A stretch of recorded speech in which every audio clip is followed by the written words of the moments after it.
The time being 5 p.m., I will call to order the Minneapolis Park and Recreation Board for tonight. Secretary Ringgold, would you please take the roll? Commissioner Abeni. Here. Commissioner Carbajal Moran. Commissioner Engelhardt. Here. Commissioner Forney. Here. Commissioner Frederick. Here. Commissioner Garcia. Here. Commissioner Rucker. Here. Vice President Deshpande. Here. President Olson. Here. You have a quorum. Fantastic. On to approval of the agenda. I will move the agenda for approval. Second. Okay. Although, any Is- discussion on the agenda? Sorry, Commissioner Benny. Yes, thank you. On behalf of Commissioner Rucker and me, I'd like to move an amendment to amend the agenda to add 2 items to petitions and communications. Second. We have a second. Is there any discussion on this? Commissioner Benny. Yeah, basically, this action will add 2 more letters related to Parkway resolutions and the process to Ps and Cs. One is a joint letter from Representatives Lee and Agbaji related to West River Parkway. The other is from the League of Women Voters related to process, transparency, and community input. Great. Thank you, Commissioner Benny. Do we imagine we take a vote on this? Okay. Any discussion? Any further discussion? Okay. All those in favor, please say aye. Aye. All opposed, nay. All right, with that, our agenda is amended. On to discussion to the agenda as amended. Okay, seeing none in this moment, we will then move on to approval of the agenda. All those in favor, please say aye. Aye. Aye. All opposed? Okay, with that, we have an approved agenda. All right, approval, we do not have minutes for this evening. On to reports of officers. Superintendent Al Bangura, please take it away. Thank you, President Olson and Commissioners. Good to see everybody. I'll try to be as efficient as possible. My throat's a little bit sore from talking a lot, so forgive me if it sounds a little raspy. But we have a couple of things to go through here, and I'll be as efficient as possible. We're going to start with the superintendent's, my report of officers.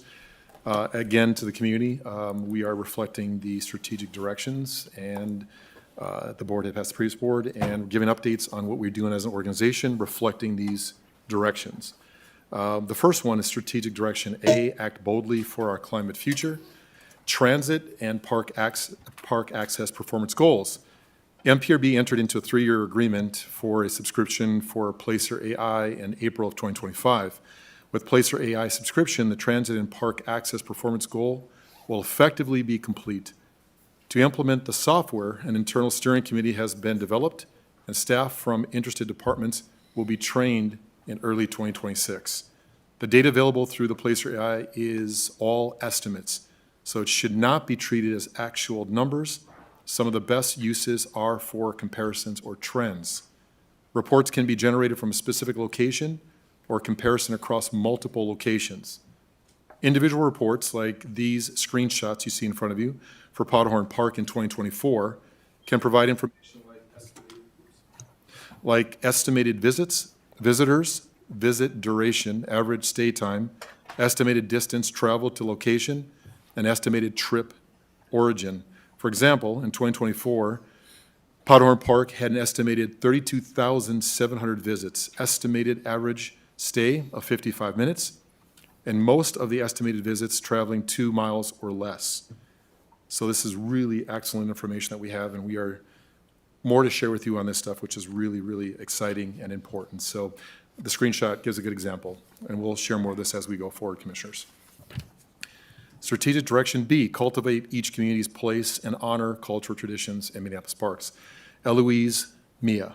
For 15 years, an ongoing project called the Eloise Butler Wildflower Garden Florageum has been underway by 43 talented artists. Led by artist and Minnesota School of Botanical Art President Marilyn Garber, and supported by NPRB staff Susan Wilkins, Marilyn Polsher, garden naturalist and activist Angela Salisbury, This project has accumulated in 111 botanical illustrations, documenting about 20% of the Wildflower Garden's unique native plant collection. This important project and the volunteer artists who made it all possible are being celebrated at the Minneapolis Institute of Art through March 8th, 2026. A wonderful opening event took place in mid-January to celebrate the exhibit, with hundreds of attendees present, including several contributing artists and their families and friends. Many MPRB staff and commissioners were also present to honor this special endeavor and exhibit. Thank you to everyone who made it out, and if you haven't had the chance to see the exhibit yet, stop by in the next month and enjoy these incredible botanical artworks. It was really a pleasure to be there and to stand in front of all these wonderful people. It was crowded, it was wonderful, and what a beautiful, beautiful exhibit that we have in MIA, which is really cool. It's really exciting. So congratulations to all those folks.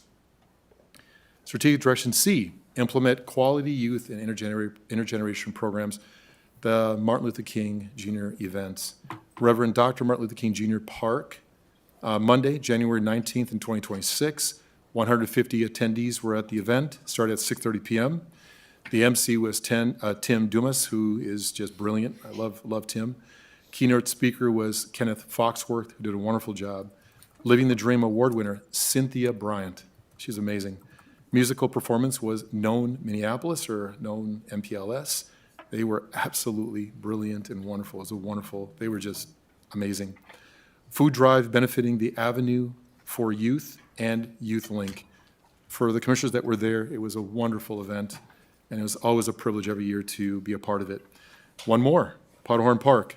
Martin Luther King Day hosted the Powderhorn Recreation Center, brought together more than 600 community members for a powerful afternoon of connection, creativity, and celebration. Families gathered to share a warm meal, enjoy live music, and experience an atmosphere centered around poetry, joy, and togetherness. Children received gift bags filled with books and art supplies to inspire learning and creativity beyond the event, reinforcing the importance of literacy and self-expression. The gathering created space for neighbors of all ages to come together in community, reflect, and celebrate culture and resilience. The event was proudly co-sponsored by the Powderhorn Park Neighborhood Association, demonstrating the strength of collaboration and shared commitment to uplifting families in the Powderhorn neighborhood. So both wonderful events.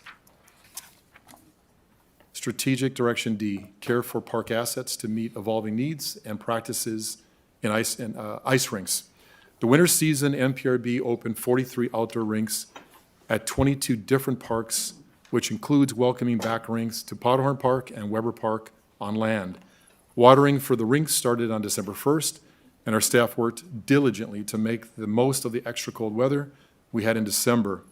Thank you to our asset management and trade staff for all the work that has gone into the ice rink season, particularly at Powderhorn, Weber, and North Commons. If you have a chance to watch, I think we have a wonderful, I think it's on either park board site, how they put the rinks together and the work they do. It's really absolutely incredible. There's a great video out there to show that, and we're just so grateful for that staff, for their work out there. At Powderhorn, the trades installed new water pipes and improved the lighting that will allow us to move the general skating rink to the area just south of the parking lot and to get a better lighting on the small sledding hill. Our asset management staff used new fencing and hay bales to create a safe buffer between the rink and the sledding hill, and added a safety barrier in front of the stage at the base of the big sledding hill on the west side of the park. North Service Area asset management staff worked hard to open the general rink at North Commons for the community to enjoy, which required extra problem solving this year with the ongoing construction, but they made it happen.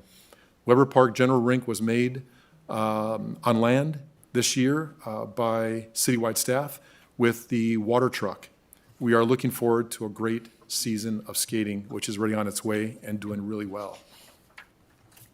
I don't like cold weather, but for ice, wonderful. Strategic Direction E, steward our natural resources. Eloise Butler Tree Care. The annual pruning and removals of the at Eloise Butler Wildflower Garden have begun. Each winter season, designated forestry staff from downtown, regional, and southwest service area work to maintain a healthy tree canopy at the Eloise Butler Wildflower Garden. This is accomplished by a mix of removing oak wilt infested and Dutch elm diseased infested trees, pruning dead or cracked branches, and removing invasives like buckthorn. This helps to cultivate the forest of the gardens to stay healthy, robust, and encourage native and/or planted growth. In order to accomplish this work, the crew used a diverse array of knots and rigging systems to reduce the likelihood of felled trees damaging and any remaining trees. A few more things, but I just want to say, I love reporting on these because this is the wonderful work day to day that the staff do and this park system provides. So grateful for all of our staff and thank you for all their work. Quick report on the Park Board's response related to federal or ICE activity. I won't go through all of these. Most of the information you've heard before. There's not a lot of updates on there. We continue to put signs out there at our sites, but I'll give a couple quick updates so we don't have to go through the entire report. It's available to you, but these are quick updates that we have. We're adding 3 additional toolkit trainings, so of course we continue to provide training to staff, in particular for those who did not have the opportunity to participate in previous MPRB toolkit trainings. And that's the guidance and reporting related to ICE activity, as well as those seeking additional time for discussion and clarification. A lot of times that's most important for our staff, just to get together and just to have that time to talk. It's critically important. The training will provide an overview of key elements to the toolkit, followed by facilitated discussion and opportunity to ask questions. So really grateful for that. Again, thank you to Assistant Superintendent of Recreation, Nicole Hernandez, and also, of course, Director Thomas Newman. Thomas. Sorry, I reversed his name. Sorry about that. I always do that. All right, community resources. Recreation developed activity kits that have been delivered to volunteers for distribution to families in need of additional activities and resources. MPRB staff are hosting an internal kit assembly day for interested staff.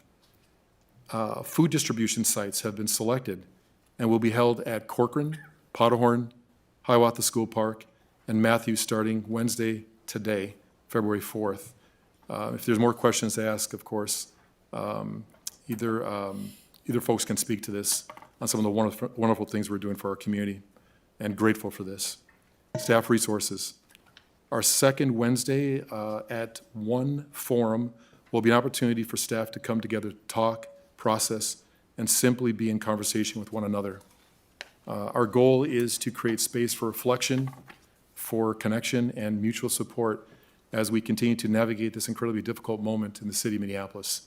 So we're being very intentional for our staff to come together again and just to talk. The last thing, facility-related actions. A barricade has been installed at the entrance of the Powder and Recreation Center parking lot. We responded very quickly to that. We had it up within 1 day. And again, grateful for Commissioner Carvajal Moran and Commissioner Garcia, Commissioner, of course, Despande. Grateful for your input and response, and we are acting as quickly as we can to respond to a lot of the situations that are occurring in our parks. So thank you and gratitude. The last thing I have for you, Commissioners, is a statement. I'm just going to read this here. It's a quick update, sort of a statement we want to just make sure that we read regarding, yes. Sorry, it'll be duplicative of what you just said. Okay, good. Thank you. I appreciate it. So that's President Olson and Commissioners. That's what I have. So any questions, we're available for questions. So thank you. President Olson, I said, and so Commissioner, sorry. All right. Oh, hi. Yes, Commissioner Carvajal Moran, sorry. Thank you, President Tom. For the barriers, is it, I forgot to ask, but is it only for Powderhorn Park, or is there more locations where we're putting these barriers? Thank you. Yes, Commissioner Carvajal Moran and President Olson. Currently, it's at Powderhorn currently. What we know is, looking from our data as we've been tracking, that is the most, of course, reported site. The more that we, again, hear from community as they report back into us, we will respond to those locations. Some sites are more difficult than others. We do know that there's been concerns at the trailhead, but it's a lot more complicated at the trailhead because of the hours and the sheer volume of people that go into those spaces for skiing. And but we will continue to track. Right now, I think our focus obviously is at Powderhorn, And as we continue to look at reports and as they come in, we will respond accordingly. Okay, any further questions? Commissioner Engelhardt? Wait, is it only questions? If so, I'll pass.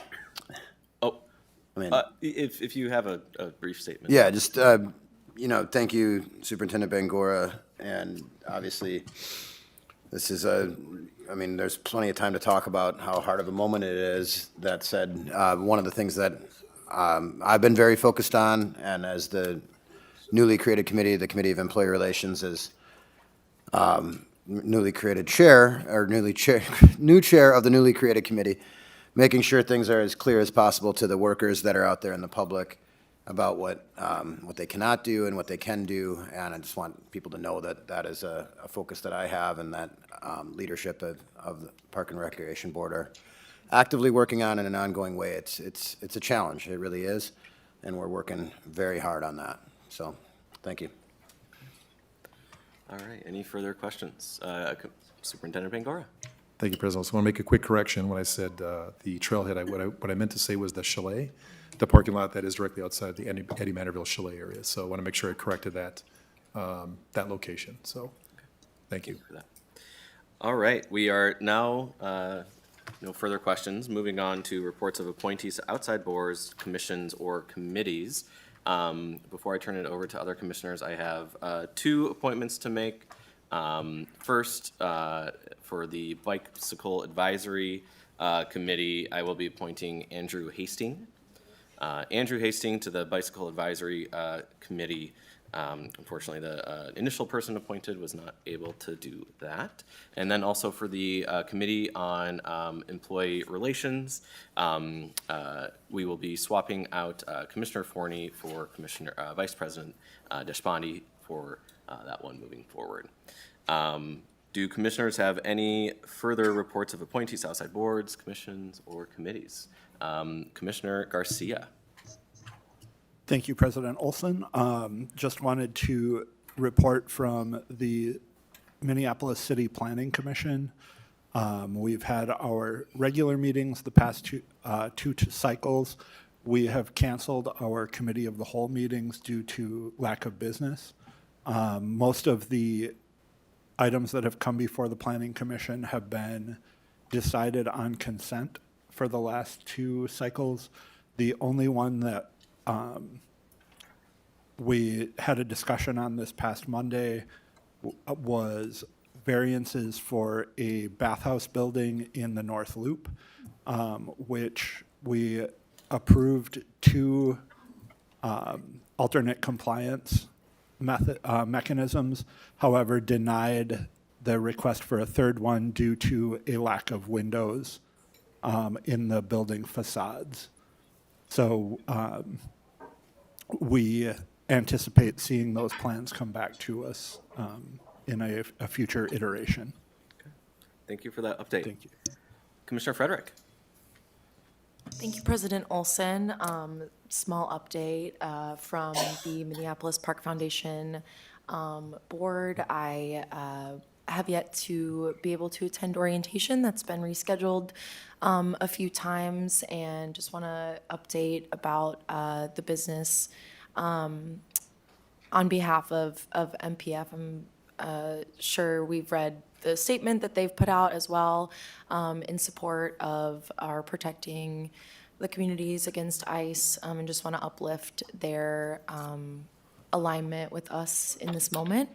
And we'll have more once that orientation is able to take place, but that it had to be rescheduled due to conflicts within the community being perpetuated by ICE. Thank you for that, Commissioner Frederick. Commissioner Benny.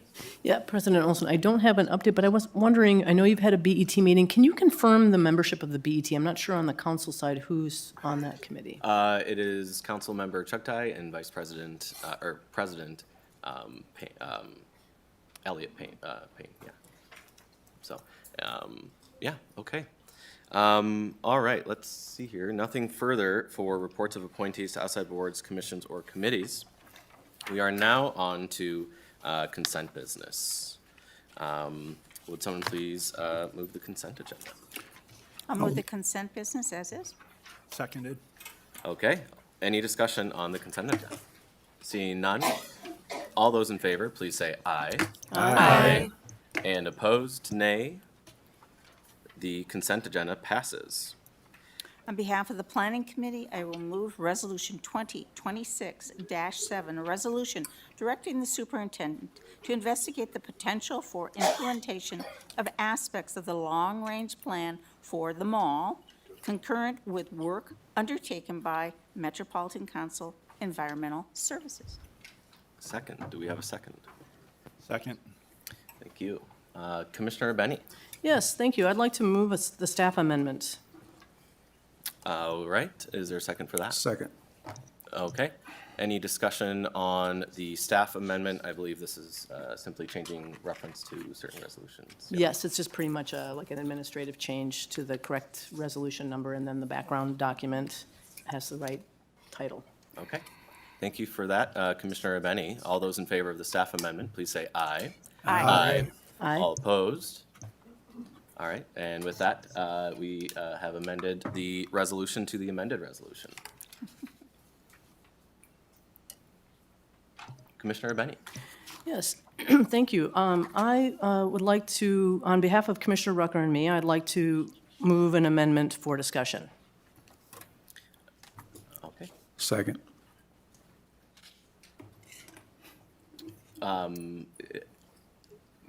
Would you like to go into the amendment? Sure, please, Commissioner yeah, Benny? I can definitely speak to it, and I'll be speaking to a couple of these tonight. I drew the short straw, so Commissioner Rucker wants me to do most of these, so I just want to say thank you for entertaining this amendment. Commissioner Rucker and I are submitting it because of significant feedback we're all receiving from residents across the city.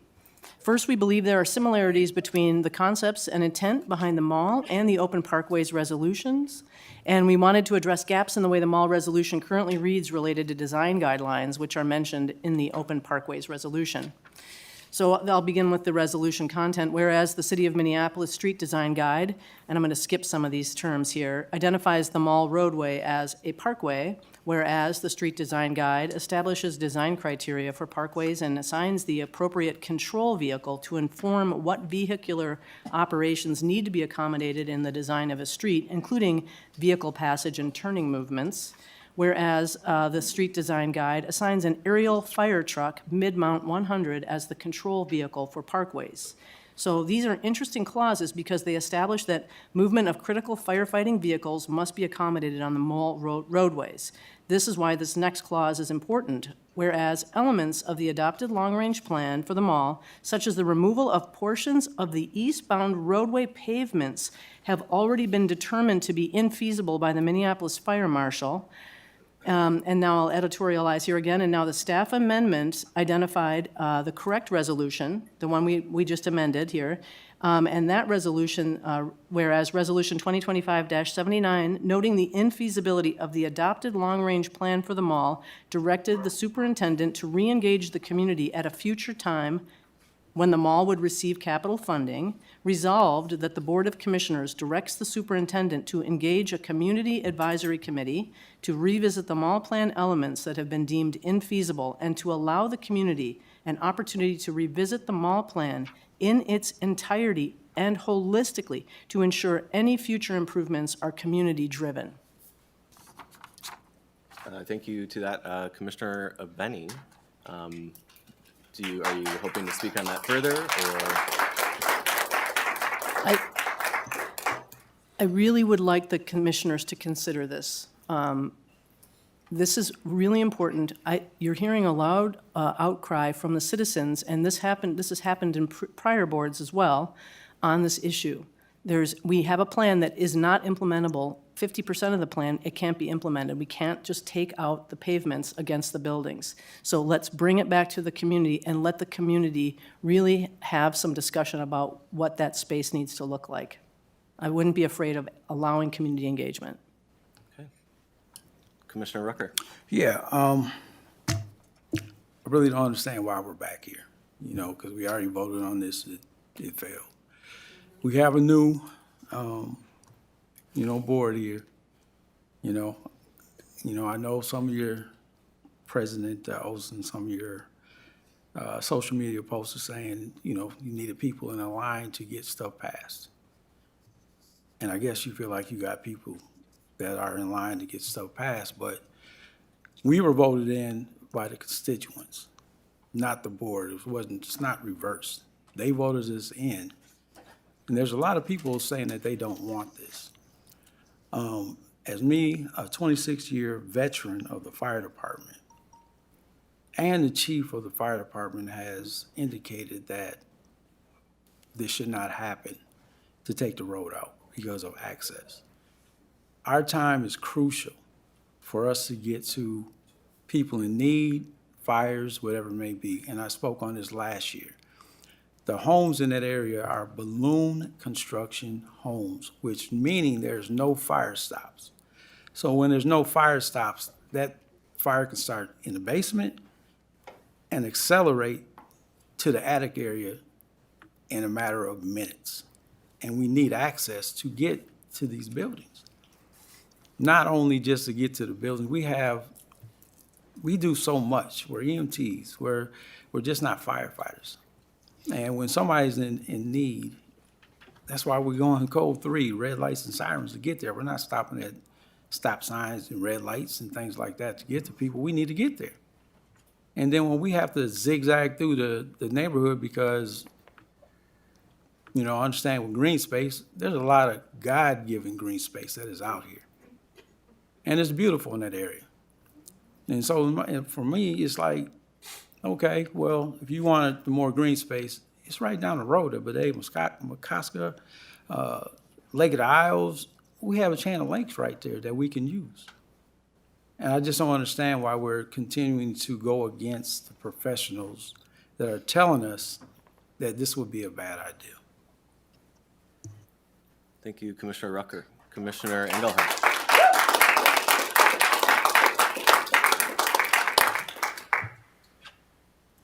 Yeah, so I want to thank Commissioner Rucker and Abene for their statements, and not sure where I'm asking questions or where I'm making statements here. That said, I want to name that the issue of the Uptown Mall and the Min-Post article around that is what people started sending to me saying, come on, will you run now?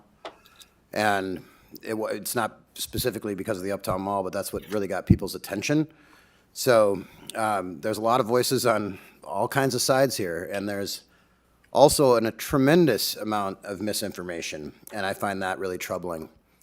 I'll just say that we have to work with real facts, and what got my attention is not the end result, but the fact that the Community Advisory Committee was effectively disregarded. And what I understand to be fact is what is in front of us today, and correct me if I'm wrong, whoever is the right person to correct me, is that this allows a conversation that is forbidden from an action of the prior board that drastically reduced course or reversed course rather, in a short amount of time. And it allows us to communicate with the Met Council and see what's possible. And of course, there would be community engagement through that. We would work with the Community Advisory Committee that was in place and the broader community. You don't just have to be on a CAC to have input or a voice. Obviously, many of you are going to be speaking tonight, and many people are sending emails on both sides of this issue. So, of course, we're going to be good stewards of public safety and emergent needs.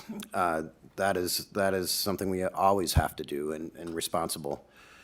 This just allows us to communicate with other governmental entities, particularly the Met Council, and see what is possible. We have to be, our lakes were nearly dead, like just dead zones. There's a Star Tribune article, read it. And it's amazing that we have lakes that are not completely dead. We have other problems, milfoil, invasives, you name it.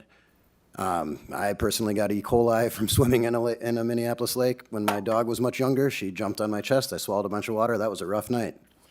Mm-hmm. I just think we really got to look at the facts and what is really in front of us.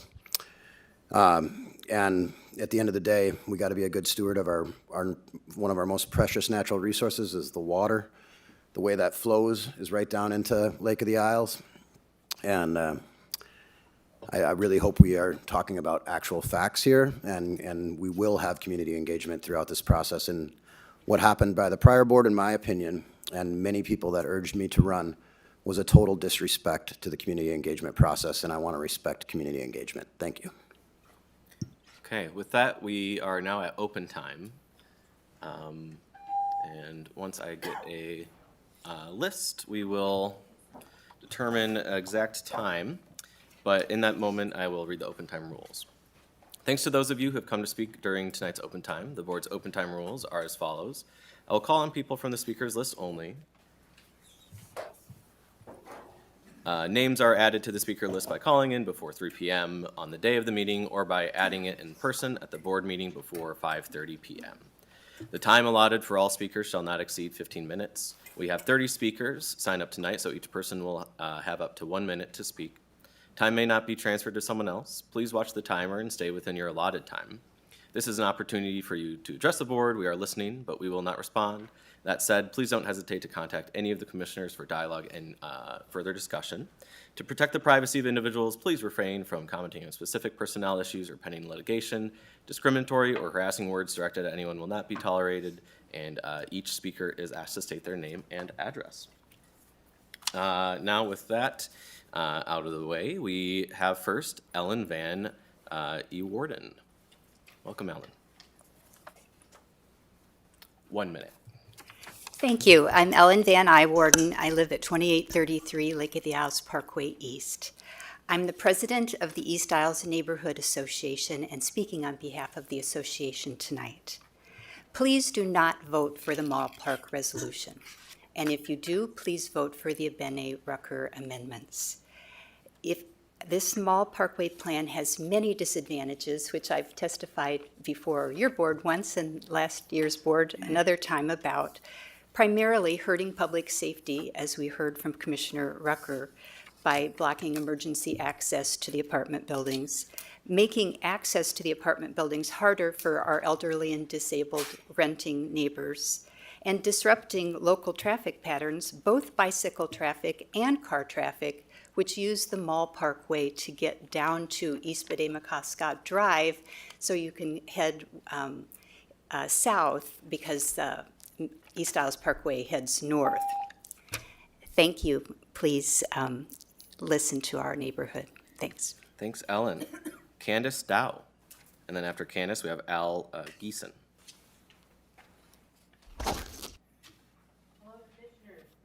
Having this opportunity for us to address you.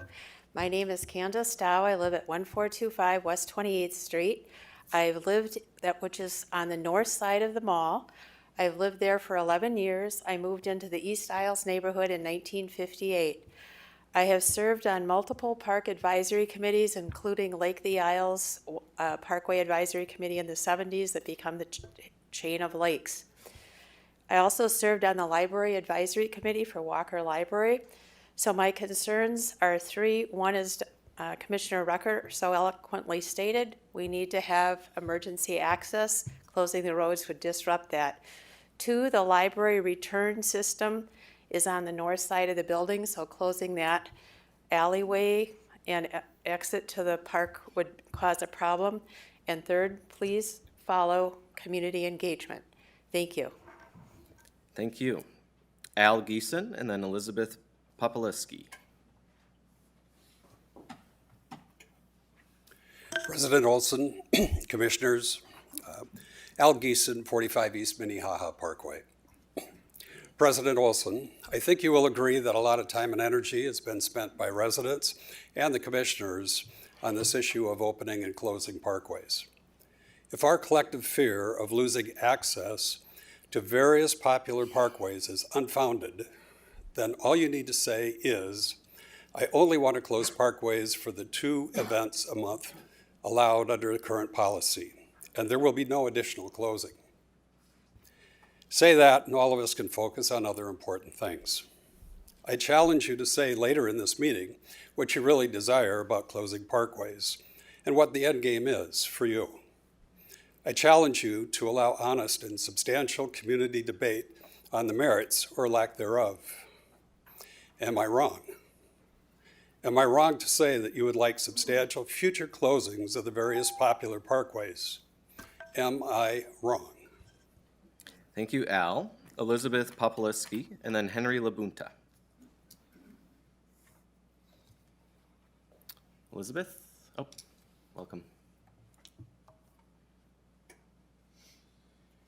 I sent you an email today earlier. I hope you'll read it because there was a lot more specificity than a minute allows. I was at the January meeting. 30 people opposed opening this open parkways resolution versus 3. The people who spoke against were mostly from the north side, or people with disabilities, or speaking for people with disabilities. People who live in the margins. If you vote for this resolution, it's like telling the people who live in the margins, hey, could you guys get back in the shadows of the privilege, please? Because we want this for us. You don't matter.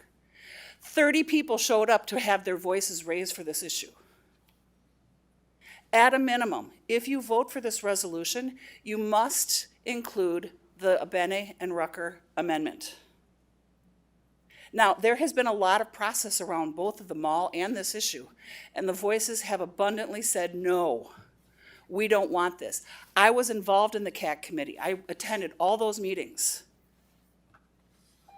So please, do your history, read the history. For those of you who are new, I hope that you will speak up for the people who are traditionally marginalized, especially the North Siders. Any money spent on this could be spent on kids on the North Side. Thank you, Elizabeth. Henry Labunta, and then Constance Pepin. Hi, I'm Henry Labonta. I'm at 2431 Humboldt Avenue South. I'm a park steward for several years. I'm also the Green Team Chair at the East Isles Neighborhood Association. I started Green Guardians Minnesota. Briefly share with you some of what we've done. We've had over 102 cleanup events with over 1,500 volunteers picking up about approximately 16,700 gallons of trash, 226 syringes, a gun, shopping carts, bikes, and many more things. We do a lot to care for our community and our parks, so I hope you'll listen to us. And I would like to speak in favor of the Bene-Rucker amendment, and I really hope you don't close the Mall Parkway. We've had 829 signatures just as of today and next door against it. We've had 780 signatures in a petition from East Isles Neighborhood Association, and we did a survey, and 83% of the people opposed closing the Mall Parkway. Please take into account the community who cares so much for our parks. Thank you. Thank you, Henry. Constance Pepin, and then Doug Rosano.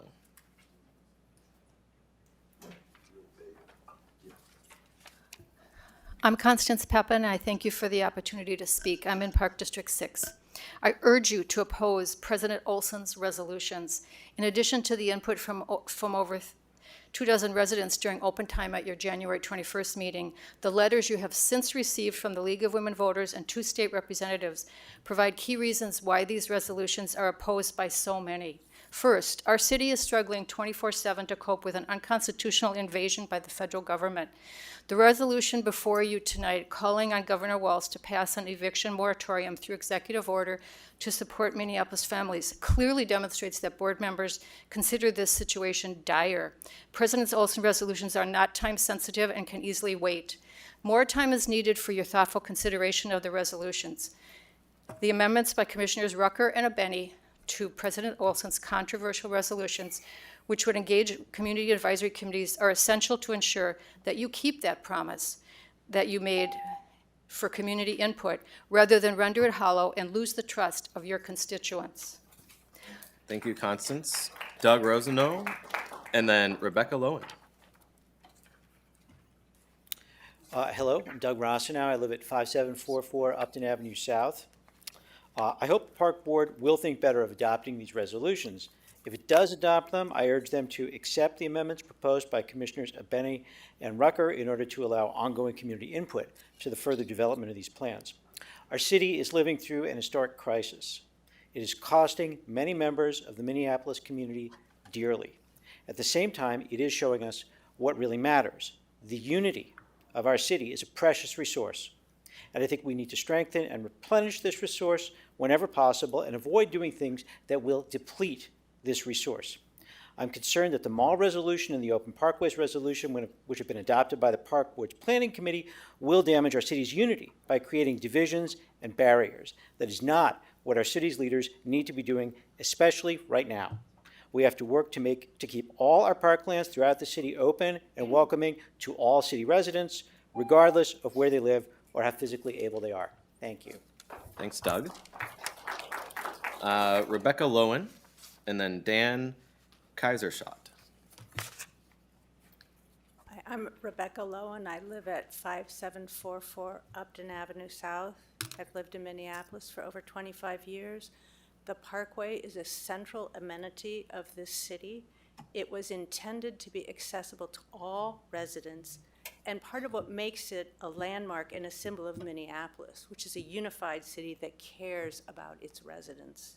Therefore, I'm extremely concerned that the mall and open parkways resolutions, which were adopted by the Park Planning Committee, are misguided. Not only do they have the potential to foster disunity at a time when connections across communities are more important than ever, but they are also, I believe, at odds with the long-range planning by the Mississippi Riverfront Regional Park, also with the original intent of the parkways. And I strongly hope that this board does not adopt these resolutions. If they do, I encourage them to accept the proposed amendments by Benny and Rucker. Thank you. Thank you. Dan Kaiserschott, and then Alex Satsuli. Hi, thank you for listening to me tonight. My name is Dan Kaiserschott. I live at 1610 5th Street Northeast, right over here in Sheridan. My problem is that the park board took away a hockey rink at Logan Park over here in Northeast. I've been emailing a few of the staff and found out that this was based on a hub design, which supposedly increases efficiency for the registered sport of broomball, but it entirely excludes the community who uses the park on a daily basis to go down there to skate on any given night. And I'm not talking about like registered hockey. This is just the community that wants to go down there and skate. I can drive to Wyndham, which is the nearest hockey rink. Right now, the broomball rinks on like last Friday night there was an event down there. There were no broomball games. There were hockey players who wanted to play. I was advocating for this cause to bring a rink back, and nobody could go out on the broomball rinks. There's always been this respect between hockey players to not go on broomball rinks, and I really, really wish you would consider putting a hockey rink back. And I'm going to try to work with Dan Engelhardt, he's my commissioner, to get other community support. Great. Thank you. Thank you. Alex Satsuli and Nancy Gross. Nancy Gross is following Alex. Commissioners, my name is Alex Satsoulis. I'm at 3736 39th Avenue in Howe. I'm here today to speak in support of the Open Parkways Toolkit being brought forward tonight. Our parkways are a vital piece of our park system, and it's incumbent upon us to find creative and new ways for people to engage and enjoy the outdoors in our city. I say new ways, but the reality is we've tried temporary closures of sections of our parkways already. During COVID, I lived a block away from West River Parkway, and the parkway became a lifeline for my family and my kids who didn't have a lot of options for getting outdoors.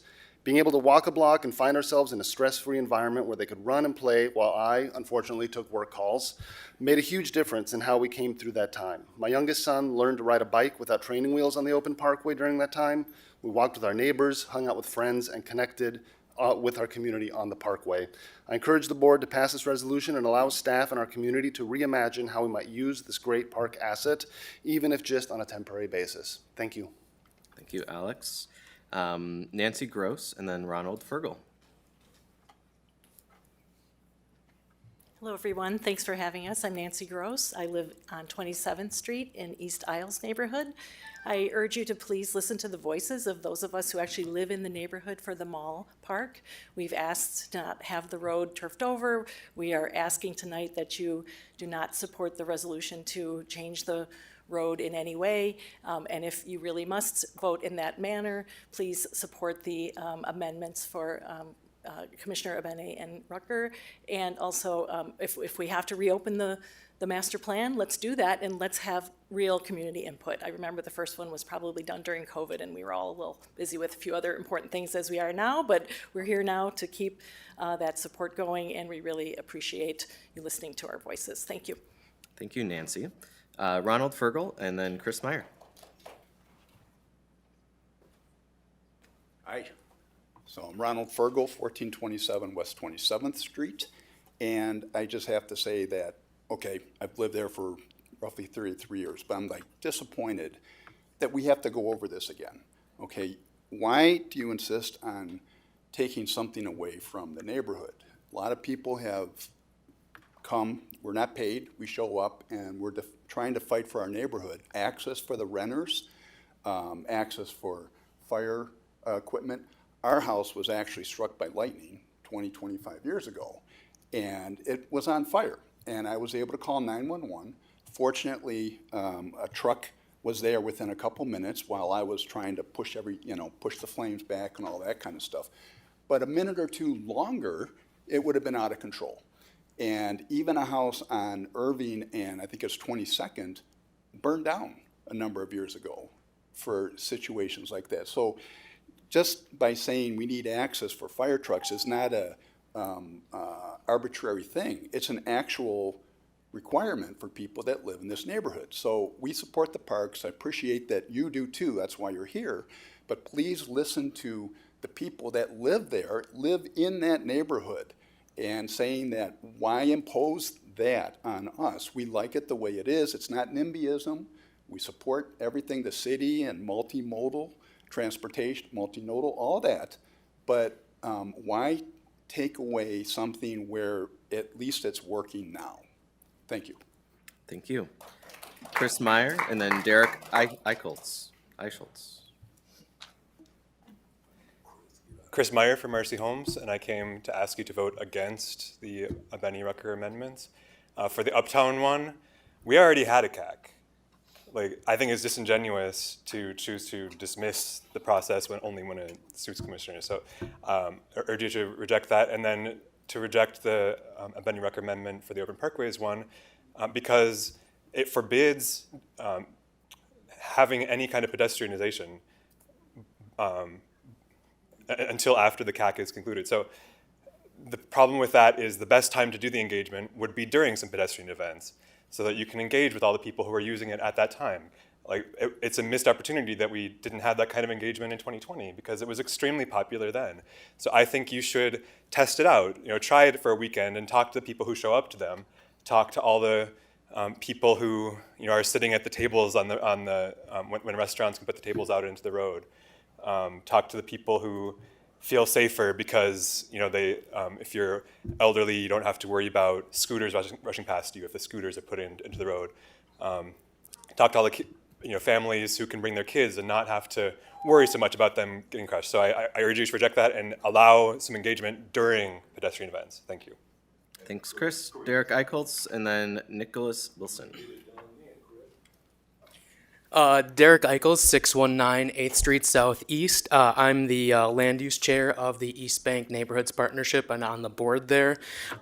We represent Nicollet Island East Bank, Marcy Homes, Como, and the university. I'm sure you all saw our letter, but I'll read through a little bit of it here now. Our board of directors offers this letter as a statement of support and recommendation regarding the board's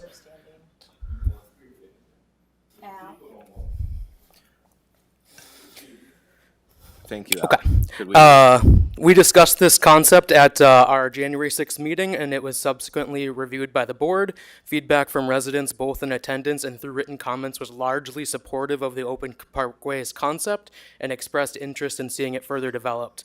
Many residents reviewed the proposal as an exciting opportunity to see enhanced walkability, public life, and community connection around the riverfront. In offering the support, we emphasize the importance of ensuring accessibility remains in any pilot or implementation. Our neighborhood includes older adults, people with disabilities, residents with limited mobility who rely on vehicle access. So in short, the vast majority of people that spoke at our meetings were really supportive of seeing this, have you guys work out the kinks. We want to make sure it's accessible, but in our neighborhood representing this area, most people were very supportive of the Open Parkways pilot and would like to see you support it. Thank you. Thank you, Derek. Nicholas Wilson. And on deck is Betsy Cassidy. Hello, my name is Nicholas. I'm here to formally oppose the resolutions to close sections of West River Parkway and Main Street Southeast. There has been no formal traffic impact study and no equity impact analysis conducted for these segments. You're asking people to accept the changes without any data to support it. There's a direct impact on the residents in the neighborhoods.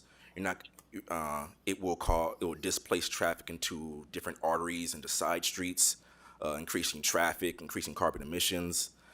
It would also create a modern day redlining where basically seniors, people with disabilities, and people who live in the north side physically aren't able to drive and travel on those sections anymore and enjoy them. And also emergency services. If the fire trucks have to wait for the gates to go up or the roads aren't there, it's going to create a huge issue. It's going to take longer, and it's not going to be as safe. So I encourage everybody to vote no on this resolution, specifically for West River Parkway and Main Street Southeast, especially since there's been no formal impact study and no equity impact analysis conducted, and it was rushed through very quickly. Thank you. Thank you. Betsy Cassidy, and then Carol Wilson. Hi there. I'm Betsy Cassidy. I'm a Longfellow neighbor. When I heard about this, I was like, "What? I thought they closed this off. I mean, I thought they voted this down, and now it's back up again." And my concern is that you're isolating other people. I'm afraid it's going to turn into a big old bike lane, first of all. And we already have bike lanes all around the city. And we also have green space already where people can interact and have family events because there's lots of green space, walking paths, etc. So I don't know what the big deal is about having to close it off. Also, I remember my grandma when I was young, she would get us all in the car and we'd go for a ride up and down the parkway because it was a nice way to enjoy the afternoon. And our seniors have taken care of the parkway for their generation, our generation, and I feel like we're supposed to continue to take care of it as it is. It's beautiful the way it is, and please leave it. I oppose it, and it would really affect Longfellow neighborhood. Thank you. Thank you. Carol Wilson, and then Matthew Bruns. I'm Carol Wilson. I live at 24th and Vincent Avenue North, and I'm speaking to the resolution directing the creation of the parkway closure. And I'm against this. And I would like to know what the real reason, the underlying reason for this resolution, because I'm old enough to remember redlining. And it feels as if those of us living in North Minneapolis would be blocked from accessing that area. And also, you're not considering people that have disabilities or those folks that are older, seniors, those folks that are not able to walk very far and need to park close to wherever they need to be. And so I am very much opposed to passing this resolution, and I agree with Nicholas Wilson, and I would like the community to be involved, and definitely I'd like to know really why this is even being considered and what the real reason is. There's no need to fix something that isn't broken. Thanks, Carol. Matthew Bruns and Claire Roth. Commissioners, I'm here today because the proposals to close parkways, while significantly improved, lack the most basic groundwork. No traffic studies, no parking analysis, no pedestrian safety concerns, no business impact review, and no meaningful community engagement. Closing parkways affects access for seniors, people with disabilities, families, and anyone who relies on a vehicle to reach these green spaces. Closing parkways does not eliminate vehicles from existence. It simply diverts them to be someone else's problem. This significantly affects the already congested adjacent neighborhoods, creating dangerous conditions for residents and park goers alike. These are real impacts that deserve real study, not your assumptions. Rushed decisions without facts or public input are exactly the kind of behavior we criticize coming from Washington, D.C. That is not how we operate in Minneapolis. Here, we pride ourselves on thoughtful planning, transparency, and listening to the people who live, work, and recreate in our park system. Before you take any action, you must commit to a full data-driven process and genuine citywide outreach. I urge you to reject this and uphold the Minneapolis standard, decisions based on facts, transparency, and community voice. Thank you, Matthew. Claire Roth, and then Karen Peterson. Hello, my name is Claire Roth, and I am a program manager at a local nonprofit which utilizes Minneapolis public parks as programming space for our students across the Twin Cities. Our mission is to provide access to diverse communities in the outdoors, and we are currently concerned about their safety due to many known instances of ICE vehicles staging in parks across the city. I'm here tonight to request that the Minneapolis Parks and Rec Board please protect our vulnerable students by prohibiting ICE and CBP from staging in all public park land. I hope that the MPRB continues its mission to dismantle historic inequities in the provision of park and recreation opportunities for all people to gather, celebrate, contemplate, and engage in activities that promote health, well-being, community, and the environment. Please help us protect our students. Thank you. Thanks, Karen. Peter Schmidt, and then, we are on, sorry, that was Claire. We are now on to Karen Peterson. And then, welcome Karen, and then Peter Schmidt. Sorry. Hello, thank you for the opportunity. I want to speak against the mall proposal. First of all, I want to say I don't believe that there's any disrespect to the CAC. If any disrespect, it would be to the city for trying to ram through a master plan during COVID when families were a lot busy doing a lot of other things. So that's the first step. And I'm sorry, I lost my train of thought. But parking, the huge issue is that it's not just the mall. You have to realize that there's parking on Lagoon, there's parking on 28th, parking on Hennepin, parking on Girard, and 28th and 27th. All of these are huge apartment buildings that have no parking. So they all try to converge on the mall. And you've taken away parking on Hennepin, Lagoon, not LaSalle. You've taken away parking on any of those streets. So there's nowhere to go. And what do we want to do with these people? Are we going to just ask them to leave? They're not all going to sell their car. So it's like we're doing the same thing we did to small businesses. Just invite them to leave. So something to think about. Thank you. Thank you, Karen. Peter Schmidt, and then Catherine Mosher.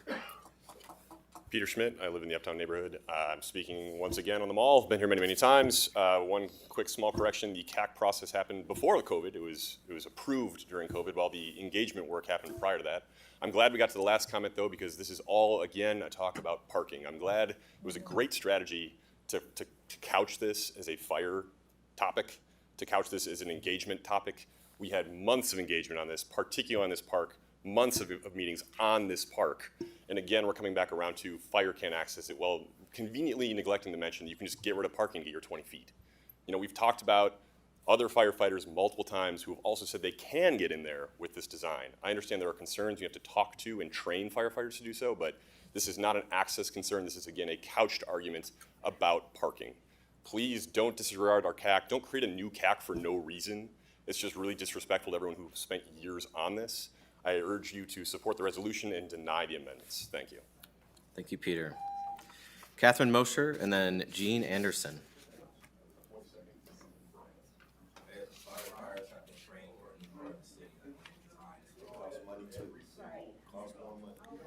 My name is. Please, folks, if you Hello. have a conversation, we can take it outside. Thanks, everyone. My name is Catherine Mosier, and I live in the Longfellow neighborhood, Howe technically. And I've also been following this issue, and I am against the pilot program to close the parkways for a lot of reasons. But I appreciated the gentleman who was asking about the data and data-driven information, not only about how it affects bicyclists or pedestrians or motorists even, but how does it affect the businesses? When you look at Main Street, for example, I'm a musician, I've played at restaurants down there. If I can't access that road with my car, I can't bring any equipment into a restaurant, or even get into a restaurant if I'm a person with a disability. There's really nothing behind it, or there's no alley, there's no other way to get in. So if you close Main Street, I think it's gonna affect those businesses, and I don't know, I haven't seen data that says you've checked to see what's going on. So I'd appreciate some data and some transparency also about what's really behind all of this. Thank you, Catherine. Gene Anderson and then Al Flowers Jr.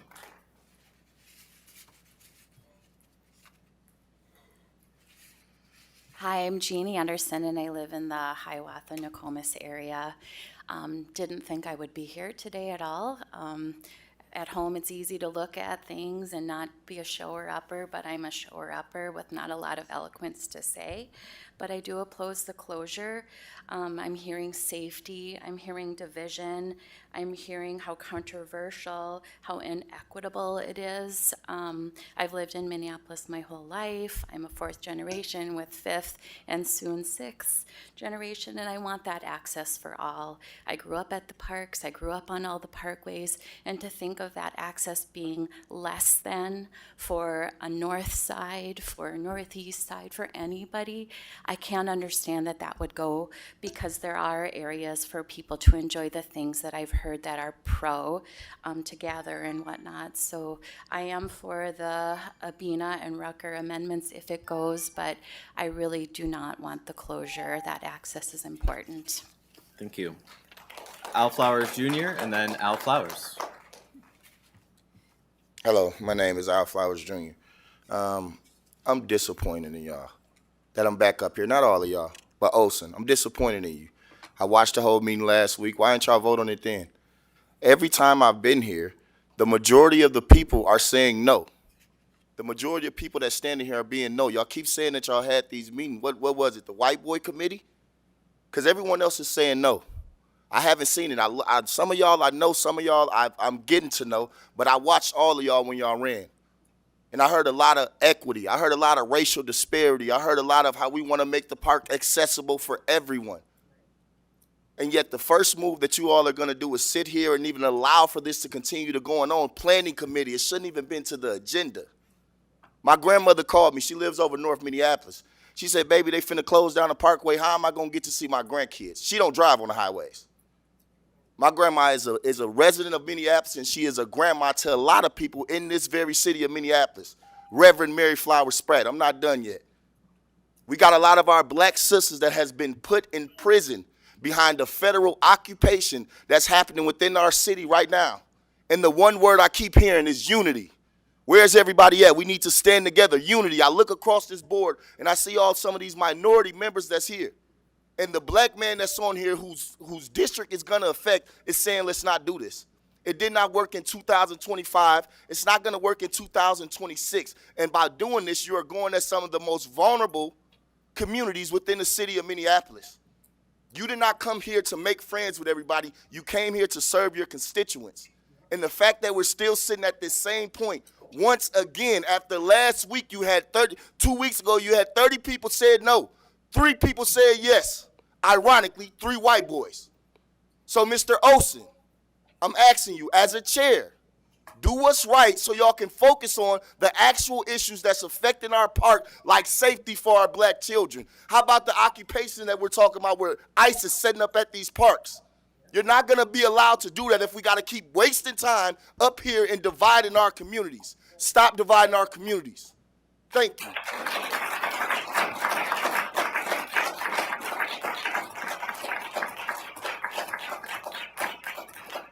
Al Flowers, and then Gene Ross. Thank you, Mr. Chair and Commissioners. I'm going to, and I was just talking to Chris. Chris Myers, I know him, worked with Tower. We worked with him with bills over at the state, and I just got caught off guard that he's still pushing this, what somebody said don't do before. And then I felt disrespected when a fireman of 20-some years and the chief say something, and then it get disregarded. Like I don't care what they said. That's what I'm having a hard time with this disrespect. And you know what I've been doing all day? Meeting with some law enforcement about what ICE is doing. I'm meeting with law enforcement all day. I've been meeting about, and they saying want us to get involved, be a part, just help with about immigrant communities. That's what I've been fighting all day. That's what I've been fighting. And trying to fight for my community, fighting about public safety, what AJ talked about our kids and what's going to happen in the summertime for our kids. That's what I want to focus on. But I tell y'all, I've been working with them saying, hey, what can we do to help to stop this madness of what this administration in D.C. is doing? It's hard to be looking at that because the algorithm change every day. And if we don't speak up for African Americans, then ICE would have covered everything. We've just been on ICE. We're ICE. And I believe that's a legit cause. But this right here, to make us come back and every week fight, and then put us in a position that we might be fighting on the parkway, because that's what's going to happen. That's what's going to happen, to put us in that position to start off. Y'all just started. A lot of y'all just got on the board, but to the immigrant community, we out there fighting right now. Ain't nobody helping us. Ain't nobody helping our babies in the African American. I heard somebody said our immigrant community, somebody don't play in the park. Well, that you should. We all should. We all should want our kids to play in the park. So don't say that no more. We want everybody to play in the park. But to see that and now I know where it's coming from. Chris, a former board member, but I know Councilmember Vito, Councilmember Warren, who's in that's their district. Councilmember Rainville, y'all got a letter, didn't you? They sent a letter saying don't do this. So if you ain't gonna listen to our council member, you ain't gonna listen to the commissioner that's from this community. What are y'all doing here? We're going to be here. This is what we're going to do every time you bring it up, or bring them. But you want to plan something, make sure we're going to be there. Do the amendment, what they said, so we all can be involved. Because evidently, 30, 40 people coming in here at a time telling you, no, don't do it. And then you get 3 people to come up with Chris Myers. And then that's what you're going to do, Tom? Is that what's going to happen here? Every week we're going to come up here. We ain't going to get to talk about our kids. I want to talk about our kids in sports, and I'm talking about in sports that we play. I want to talk about them and see how we can generate funds to make sure our kids are safe this summer. So I don't want to keep coming up here. I'm saying, I don't want to keep coming up here about this. We out there fighting ICE. What else y'all want us to do? Don't have us fighting about the parkway. We don't want it. They don't want it. The people don't want it. Don't do it. Don't do it. Just suck that in and say, no, we ain't going to. If that's what the people say, that's what the people going to get. Because Trump don't listen to the people either. Trump don't listen to us. He ain't listening to y'all. Thank you, Mr. Chair. And excuse me for talking to Chris Myers, but me and him fought with bills together. I'm saying, what are you doing, Chris? That ain't what our people want. He live in World War I, don't he? Why is he over here telling you what to do in the Commissioner Rucker district or Warren? What is he doing? What is he doing? Don't let him do it. I'm saying to y'all, don't let him do it. Listen, do the amendment, and let's move this to a better place so we can all get along. Thank you, Al. Gene Ross, and then Coach Talley.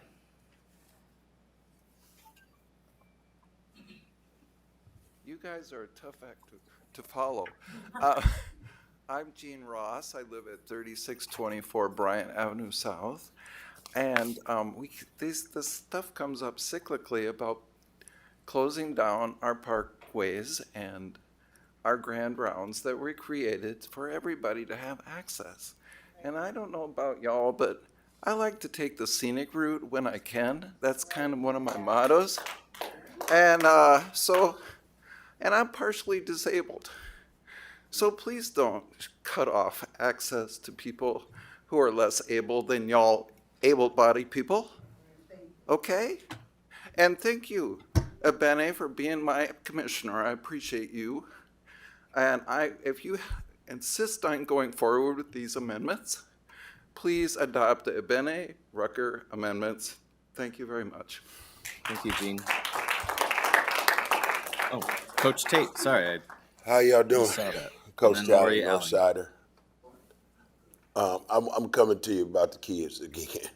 How about we put an extra hour back at the park so we can stay open until 9 o'clock again? There's a reason why they're there, okay?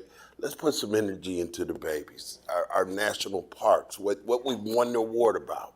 Again, let's don't worry about closing streets. Again, I wish y'all would come to all these meetings, okay? Please don't just come for that. Come for this other stuff so we can get all these other things done too, please. Remember, it's still about the children, y'all. Give them access to, teach them how to ride a bike, Tom. Start a program over in North Commons. Bring a bunch of bikes over there, man, to teach us how to ride so we can go up the trail and down the trail. We don't need to close the trail. You understand that? That's a real program. That's inclusive. That's meaningful. Let's don't just do it for a bunch of adults who want to have a big party. Stop, y'all. Give my babies a party. Give these children a life to live on a bike. Okay? Let's do that. Let's think importantly. Let's open this CAC back up and review it together so we can all be together. I mean, we 3 weeks into this thing, we fighting like the city council. We could do better, y'all. Let's do it together. Thanks, Coach. Lori Alding? Sorry. My cursive reading is bad. And then after that, Cynthia Wilson. Welcome, Lori. Thank you. I'm Lori Helling, and I live at 50th and Aldrich. Been there for 47 years. And I'm just noticing people my own age are starting to question about driving at night, which I can't even believe, but that's, I just have to say I'm so grateful to be here and hear everyone speak, and I am very much opposed to closing the parkways. And in terms of data, we have the best parks in the country, pretty much. We're always in the top 2 or 3, or 1. And we also, we're one of the most bikeable cities, even though it's 20 below a good part of the year. So I just don't get why we need to close the parkways. Thank you. Thanks, Lori. Cynthia Wilson and then Tom Peterson.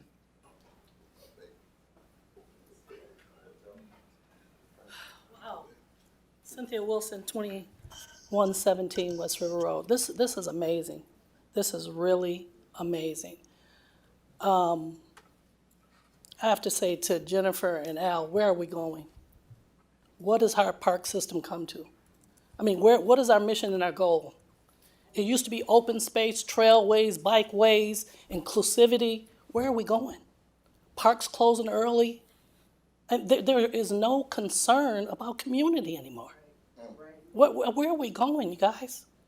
It took our community to really fight off, and I'm going to switch gears real quick. It took our community to fight off ICE and for people to come together to show other states across our country what unity looked like. They thought we were going to fight and burn up stuff, but instead we came together, provided food for people who couldn't come out, did things for families and children. And I mean, there was a lot of support for the community. Where are we going? This is heartbreaking. This is not something for, and I don't even know who you are, young Olson. I'm not even privy to the board. I served 34 years with the park board, and we have gone away from what we originally stood for, Al. We have gone away.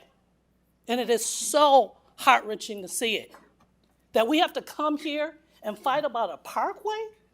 Are you kidding me? When you heard the impact that it's having on people? Have we looked at the whole? If this is just going to help maybe 50 people, 100 people, How about how it's going to impact the whole? If we can't impact the whole, then it's not worth doing. That's all I'm saying. And when was the meetings? I wasn't a part of any of the meetings. Were they veiled to keep people out? I'm just saying, if this is something that you're proposing to do, include people. Let people have a say. But this is nothing so somebody can put a dash up and say, hey, I was responsible for that. Look what I did. No, you're going to impact too many people. So this is really saddening, and I'm not asking. I'm saying, if this is what you're going to do, then be prepared for what's going to fall out from it. And it doesn't seem like you've looked at the big picture here. It looked like somebody got together on a few brews and said, hey, man, let's close the parkway. Oh, you're my buddy. I know you can do it. But nobody really got together and saw the big picture. Because aren't you from Edina? I know you can answer. But you're from Edina and you came here. So what really do you know about the city? And what really do you know about the community and unity? So I'm just saying, let's be real about this. I don't think I stated who I am. My name is Cynthia Wilson. I'm the president of the Minneapolis NAACP. And I couldn't make it at the last meeting, but I will tell you this. And Al, you know me. When I say what I'm saying, I mean what I say. If you do this action without including people's voices, there is going to be a huge repercussion that you're not going to be able to come back from, which means people's jobs are going to be gone. So I'm just saying, listen to the people. Listen to the people. Appreciate you. Thank you, Cynthia. And Tom Peterson. My name is Tim Peterson. Oh, it looks like I am a lifelong resident, fourth generation Minneapolitan, raising a fifth generation, all of Park Board kids, and proud to say that. I'm a disabled veteran, the son of a disabled mother, and a father of disabled kids. As a veteran service officer for the VFW Post, I file disability claims. I ask you to vote no, and if you must vote yes, vote for the Kathy Abeni and Rucker amendments. We definitely need an environmental impact study. Y'all are talking about this on every other thing except for this, magically. How on earth can you look yourselves in the eye trying to change one of the most fundamental features of our city that has welcomed visitors and been the heart and soul of our community for 143 years? Park Board President, how can this be your first order of business while our city is under so much distress? This issue is not urgent or important. Check your Edina privilege at the door and leave your extremist ideology at the border. If my black mother was here right now, I can tell you her words would not be as kind as mine. She would never drive on the highways. She used the parkways because it was safer to drive with her MS. Stop this nonsense. We already have more county, state, and federal green spaces than any other city in the world, probably. The idea that we need more is ludicrous, particularly on the north side, like we have the North Metro Regional Park. Thank you, commissioners, for the time. Godspeed. Thank you, Tim. All right. With that, open time has come to a close. I believe where last we were left off, I saw Commissioner Rucker's light and then Commissioner Benny's light for each the second time. And then, so we'll start with Commissioner Rucker for the second time.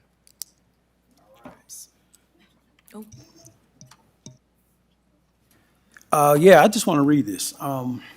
This is the core values, which is on the back wall there, of the Minneapolis Park and Recreation Board. The Minneapolis Park and Recreation Board is guided by core values focused on fostering an equitable, sustainable, connected, independent, accountable, and innovative park system. Their mission centers on preserving natural resources, eliminating historic inequities, in service provision, and promoting health and community and safety. The key elements, which I have already mentioned, equity, sustainability and stewardship, community and safety, and innovation and excellence. You know, with that being said, you know, the very first one is equity, equality, and inclusion. actively dismantling historic disparities, honoring culture, traditions, and ensuring accessible, welcoming spaces to all. That is to all, not closing off parkways just for some. Thank you, Commissioner Rucker. And just a reminder to recenter us, we are on the amendment to the amended mall resolution. Commissioner Frederick.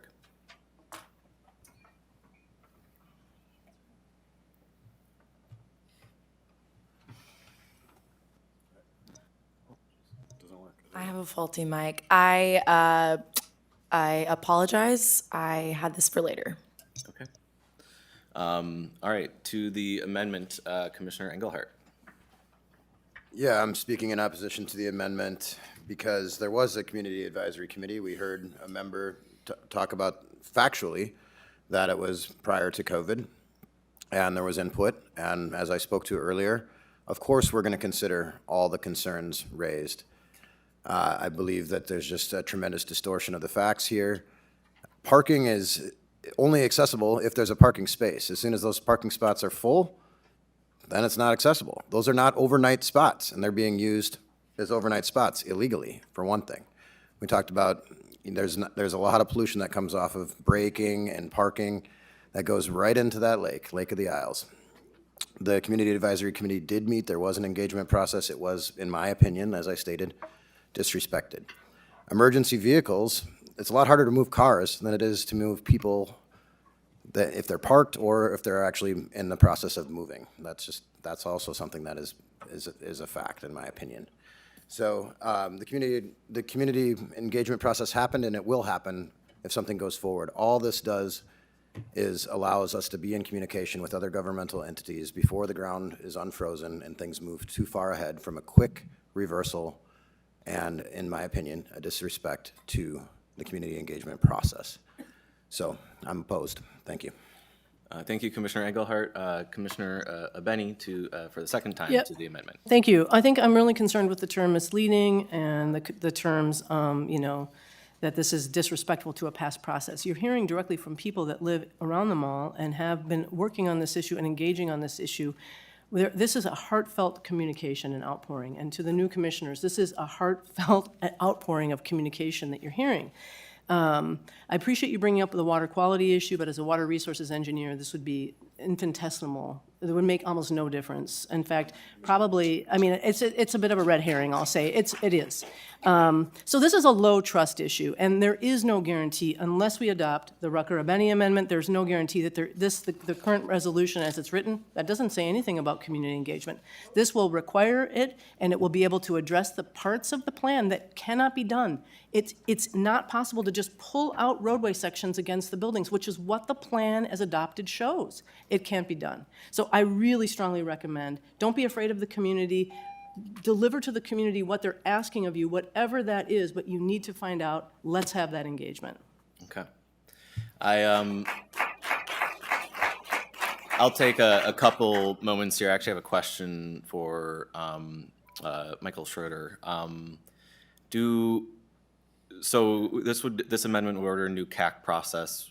How many other park projects would have to be delayed or paused in order to implement another CAC process on the mall plan?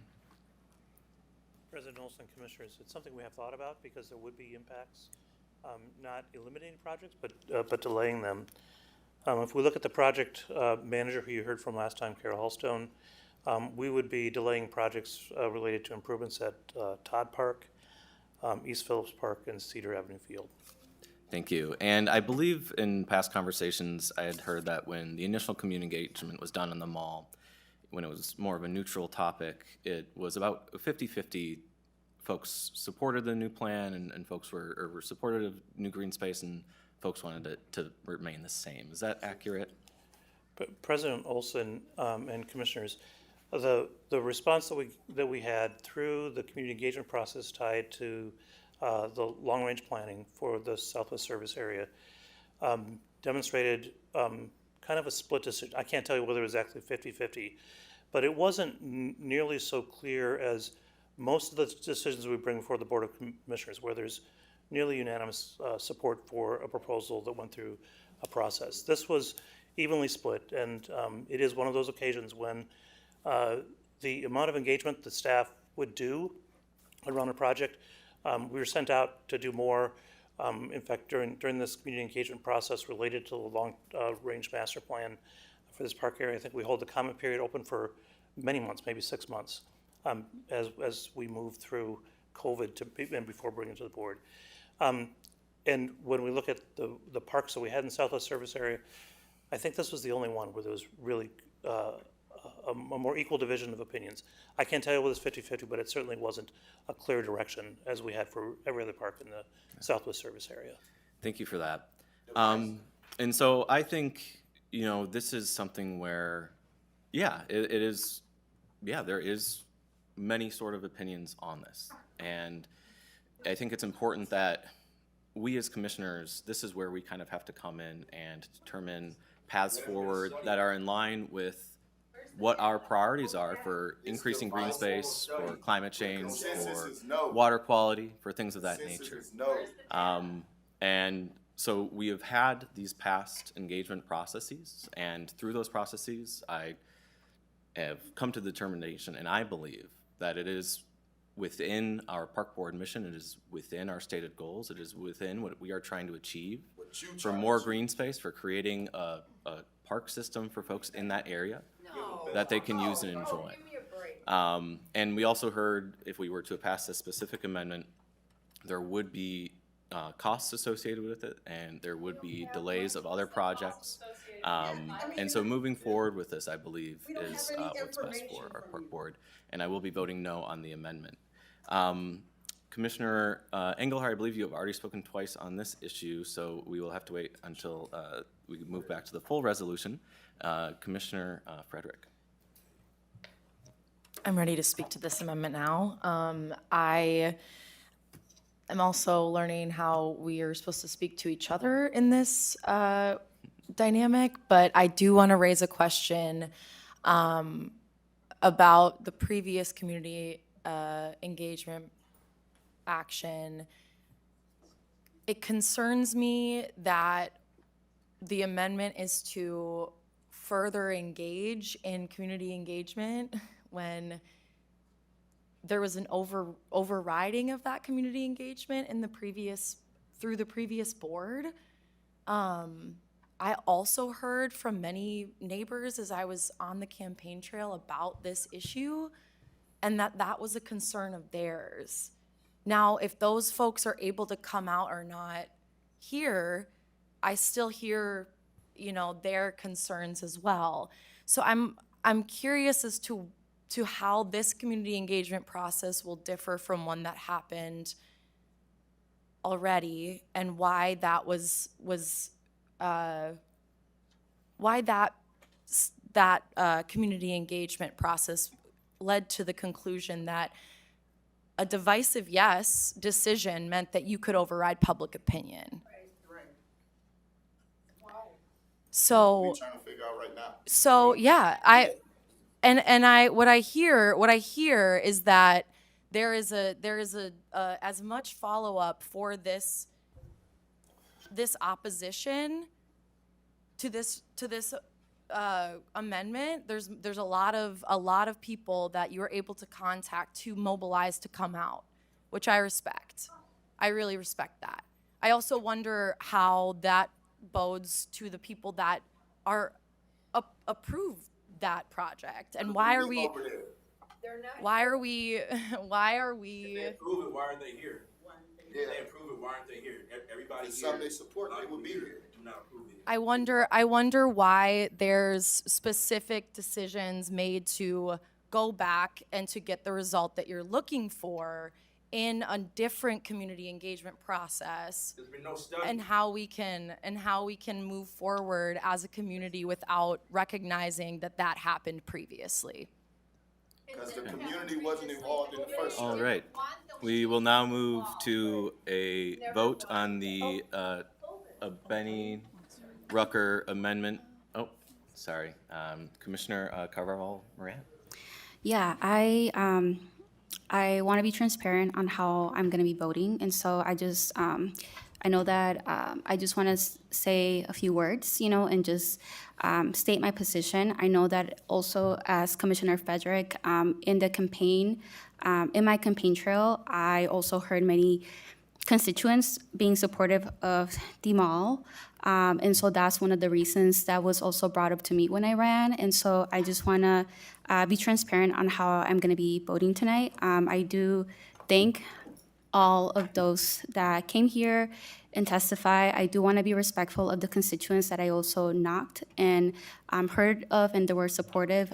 So I just want to. Spoke about this on your campaign. Nobody spoke about no parkways on your campaign. I was at all of the. I watched it all. None of y'all spoke about it. Don't lie now. You over there in my area. Don't lie now. Thank you. Thank you, everyone. Commissioner Moran, Carvalho Moran. All right, we will now move to a vote on the amendment. All those in favor of the amendment to the resolution, please say aye. Aye. Listening to Trump and his cronies. All those opposed, please say nay. Nay. With that, the amendment does not pass. Call the vote. No, call the vote. Call the roll. Call the now vote. on Let's the hear. roll. We get to hear the one that said, yeah, no, you don't get to do that, Tom. That was confusing. Some respect, No, please. Put that up to a vote. Don't try to wipe it out. Let everybody say yes Look, or nay. you got a lot of time already, way over Let time. everybody say yay or nay, man. That's all. So we'll know when you come to the community. Hey, because I want to hear what my rep say. That's my rep. I want to hear what mine say. I want to hear what mine say. He live where I live. So we just want to hear. Say it. Be a man. Be a woman, man. It was four. Speak Al, up. it was 4 to 5. Huh? It was Commissioner. It was. Let them. You don't speak. You got to let them speak. Let them speak.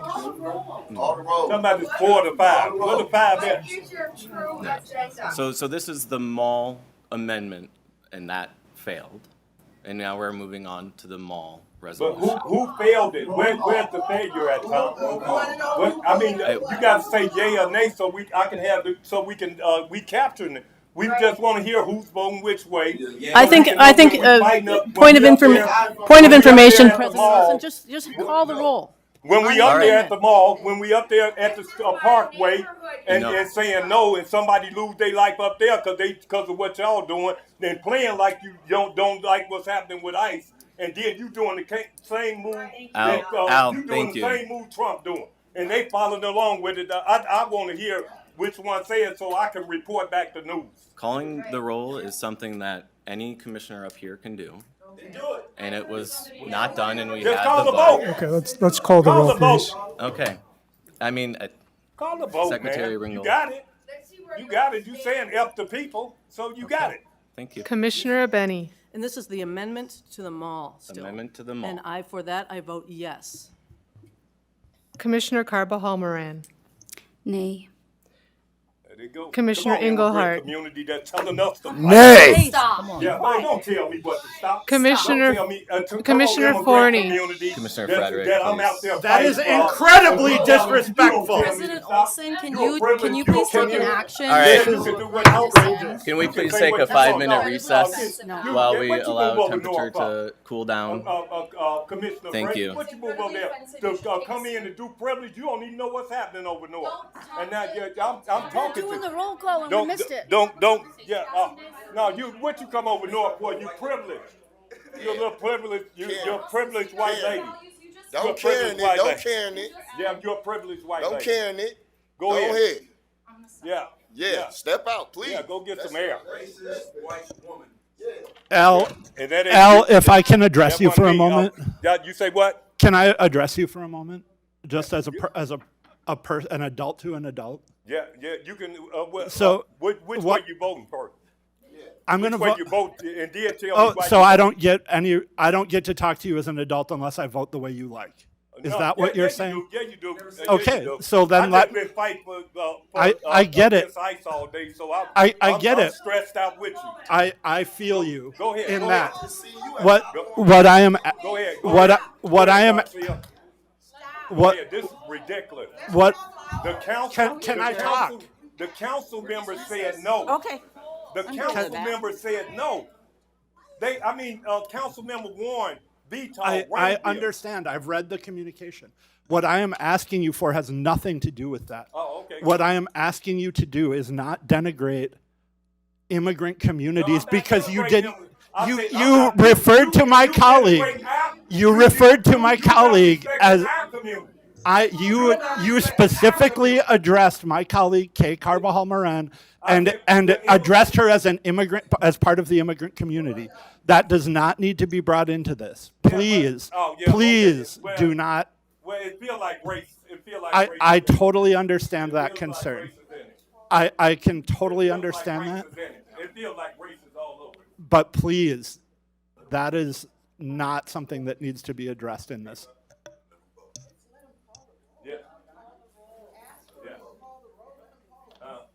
Thank you for letting, And you disrespected my community and everybody else. You're disrespecting because they saying no. I don't know what this other committee that they had where they were having community engagement.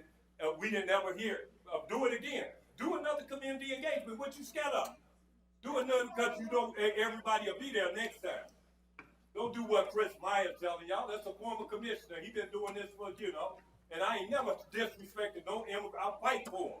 I fight for the Somali community, the Latino community. You know that. This, Garcia. So don't let him, don't let Amber play like I don't. You know what I do. I can't hear both of you at once. Sorry. Okay, but you know what I do, right? I fight Where- for y'all. I fight for every community. And now we asking you something, and I see all this minority participation. Mr. And L. and you disrespecting the minority that represent my community and the rest of the North Side. I don't know how this works. I don't know how this works. We came and told you, and y'all playing like we ain't even say nothing. And you finna vote and take it on. Do the community engagement. That's all I'm asking. Do the community engagement, and then you'll see everybody out there. Huh? Oh, y'all, okay. Hey, man, man, I'm not.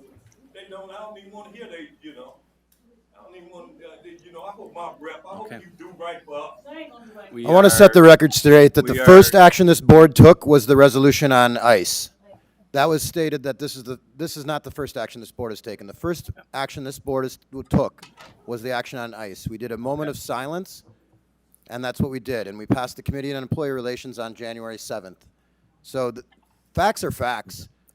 Democracy is this, but we have to be respectful. Thank you. Okay. We are now back from recess. I will recall the roll on the vote to the amendment for the mall. Secretary Ringgold. Commissioner Abeni. Yes. Commissioner Carbajal Moran. Nay. Commissioner Engelhardt. Nay. Commissioner Forney. Aye.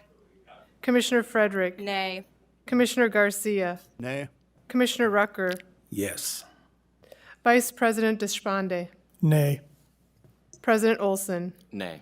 You have 3 ayes and 6 nays. Thank you for that. We are now on to the discussion as a whole on to the mall. Commissioner Carbajal Moran.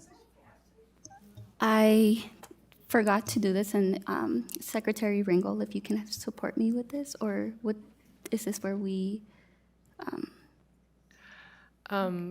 President Olson and Commissioner Carbajal Moran, after we get through this one, then let's have a conversation about the item that you wanted to bring onto the agenda. We'll have opportunity for that. Commissioner Engelhardt. Yeah, I mean, you'll find me sometimes leading a chant that says, "Show me what democracy looks like." I guess this is it too, right? That said, we can attack ideas, and we should. That's what democracy is. But what just happened is attacking individuals, and that is not okay. That is not a way to get your voice heard. That is not unity. We are being attacked. Speak to the bill. I will. Yeah, point of information. Yeah, point of information, President Olson, it should be on topic for Exactly. Yep. Point of information. Okay. Do your job. Yeah, Commissioner Okay. Engelhardt, I hear you, but please keep it to the resolution at hand. Fair enough. The ideas that are out there, we need to express the time on them. There was a community engagement process. We heard from a member who was actively engaged in that. This was on the campaign trail. It's on my website. It did speak about it plenty. So I just want to clear the air on that. And that's enough on this. I'm voting yes. Thank you. Thank you. So I just have a couple clarifying things about, what this resolution does. Again, what it is doing is we're reaching out to, it is allowing staff to consider and reconsider these aspects of the mall and reach out to the Metropolitan Council to see if there's still an opportunity to realize savings to implement the plan that is currently still the plan. And we are hearing about fire safety and roads abutting buildings. Roads abutting buildings will not be converted to turf or to park space. There are north side roads that do not directly abut buildings. There will not be direct fire safety issues with that. And in fact, in the plan, we are allowing for a better fire hydrant and safety access. And this is something that we had direct coordination with the fire department with there. And so just trying to kind of dispel some of that. And moving forward, I do again believe that this is inherently a benefit for the community. This is a benefit. It's creating more green space. It's creating climate action. It is something that is very much in line with the goals of the park board. I also believe that we should honor original CAC processes, and we should not continue to kind of relitigate things. There are plenty of CAC results that have come before me that I have not been a fan of. But I have gone forward and I voted for them.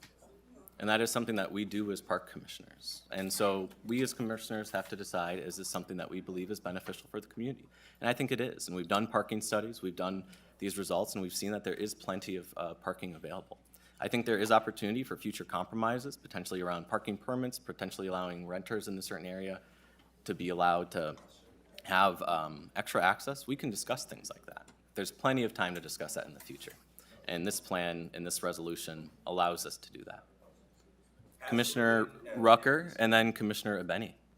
Yeah, excuse me. Yeah, I mean, I'm gonna come from the fire side again, with the mall, okay? With the fire side, I heard somebody come up and speak in open time, talking about we need more training. We train every day. I've been doing this for 26 years. 26. So we do train. We have to go down streets just because of the new bike lanes that have been put in without any input from the fire department. So with that being said, I don't know what everybody else does up here on their full-time job, but I'm not gonna tell them how to do their job or how it should be done, or if I need some help with something, I'm going to the expert. While people are sleeping in their warm beds, we're up protecting the city. And we need access to do that. So when it comes to with fire safety, hey, I'm just passionate about it because I'm about community. We have lost a life because we weren't able to access somebody, where we had to park down the street and run down the street with our equipment. So time is crucial when we respond to our runs. So with that being said, my question is, have you talked to the new chief? Has anybody talked to the new chief? Can anybody respond to that? Because I know Chief Tyner came and spoke at the last meeting, I believe it was the 21st. So has anybody contacted the fire marshal, the fire chief, the new fire chief?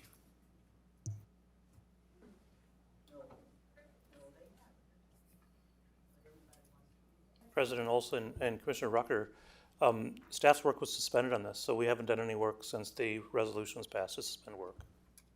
So no. Commissioner, thank you, Commissioner Rucker. Commissioner Frederick.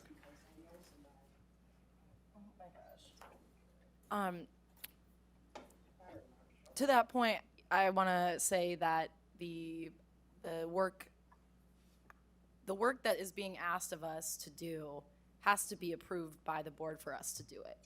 And the goal of this board to engage in this sort of engagement is a goal. And I think that, I don't know, I'm just still so, I'm having trouble finding my words because I do believe strongly in this community, and I'm trying to get back to the root of this community, but I'm very disappointed in the way that the process has come about today, and I think if we want to be honest about what our goals are, I think we have to look at what's happening. Like, this is what we want.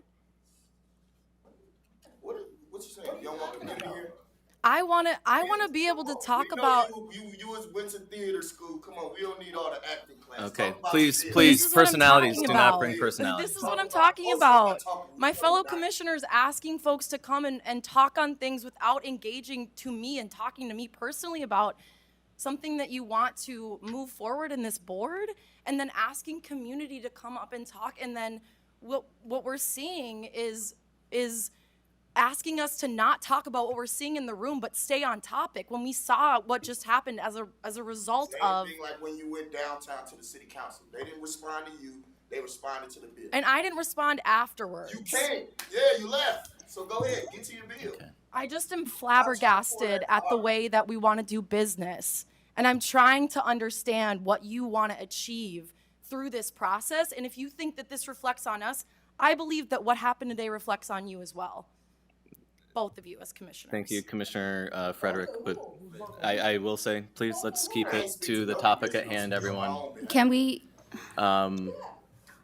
Commissioner Garcia, do you have words to the resolution? Yes, I would like to, if allowed, to ask a question to Michael.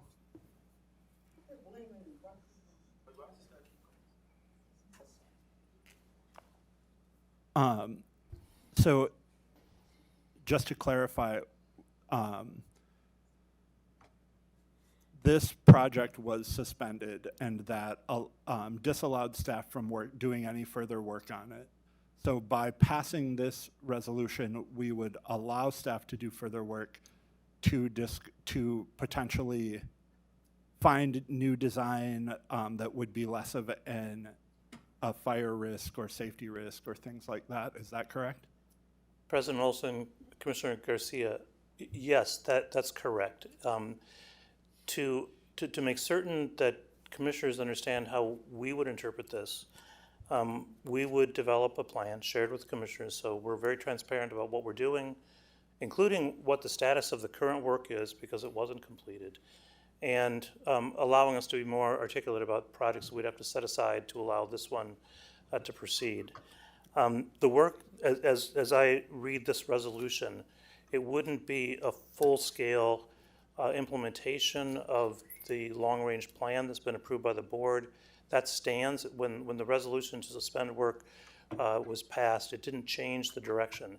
So we'd be looking at ways we could implement aspects of that plan, as it notes in the resolution, alongside the work by Metropolitan Council of Environmental Services. Thank you. Thank you, Commissioner Garcia. Commissioner Abeni to the resolution, Yeah, I believe just for the second time. Thank you. Just briefly, I would encourage any of the at-large commissioners, and I mean, certainly the district commissioner, I'm sure the district commissioner will actually go to the East Isles neighborhood meetings. I get the sense that you're going to do that. But also the at-large commissioners should go to the East Isles neighborhood and hear directly from the people there. So again, remember, I'm not directing this. I'm not like orchestrating anything. I don't think that Commissioner Rucker is either. This is a very raw topic that goes back, and I might speak to that again, about 10 years. Just parkways in general. There's a really long history here and very low trust. And so I think for this to be this was on the very first agenda of our very brand new board. I think that just sort of helped spiral this situation. This could have come up at a different time or with some study items or something. So again, I'm just responding. I'll just speak for myself. I'm just responding to what's happening here and really trying to support the citizens of Minneapolis who are crying out to say no. So you don't have consensus on this. I would just say that. Commissioner Rucker for the second time. I just have a question for Commissioner Frederick. Which two commissioners are you talking about that it's our fault with what's going on? Let's please keep it to the. I just merit of the need to know. resolution. I just want to know. I'm learning. Okay. Commissioner Engelhardt, Appreciate for the second time. I appreciate the question you asked Commissioner Garcia. This is very simple. The reversal and the quick reversal took away community engagement. And yes, I understand this amendment, which in my opinion would be that we just voted against, would be duplicative, really. This is the only way we can have real community engagement, or just put it back exactly the way it was, right? I started in my career as an environmental organizer. I understand water quality just fine myself. Impermeable surfaces that slope directly into a lake and non-point pollution is a serious thing. I've stated many things already, and the timing aspect, the ground is currently frozen. This project needs to go forward for infrastructure that's under frozen ground. So the timing that allows us to communicate and allows us to respect the already done community engagement has to go forward. Thank you. Thank you, Commissioner Engelhardt. All right, any further discussion? Seeing none, I will ask that we take a roll call on this one for posterity here. Secretary Ringgold, to the roll. Commissioner Abeni. No. Commissioner Carbajal Moran. Aye. Commissioner Engelhardt. Aye. Commissioner Forney. Aye. Commissioner Frederick. Aye. Commissioner Garcia. Aye. Commissioner Rucker. Hard no. Vice President Deshpande. Aye. President Olson. Aye. You have 7 ayes, 2 nays. Okay, we are now on to Resolution 2026-8. Will someone please read the resolution or move the resolution? On behalf of the Planning Commission or Committee, Resolution 2026-8, resolution directing the superintendent to create criteria to evaluate temporary parkway closure infrastructure for economic revitalization in the downtown riverfront area between 4th Avenue North and 11th Avenue South, and Main Street Southeast between Merriam Street and 6th Avenue Southeast, based on a matrix of facts including, but not limited to, number of adjacent population users, minimizing cross intersections and private driveway blockage, cost analysis and revenue potential, legal requirements, and demand for specific parkway area closures. Do we have a second? Second. Okay, we are now on to discussion of Resolution 2026-8. Commissioner Rucker. Yeah, I just want to start off by saying, through the election, and to be honest with you, I was excited, because of who got in. I look around the diversity on this board, but then I was, I guess, suddenly disappointed because, the new 5 and President Olson, before we were sworn in, had meetings. 6, 3 of us didn't. So with that being said, they organize, strategize, and now they're executing what they want to do on this board. So with that being said,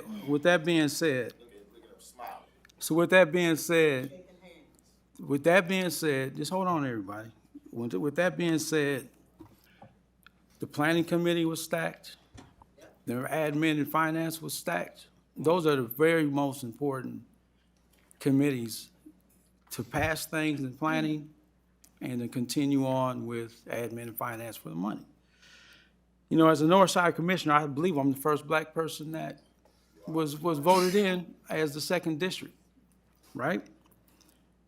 And I just feel, President Olson, he disenfranchised me, marginalized me from being on these committees that I was already on the last board.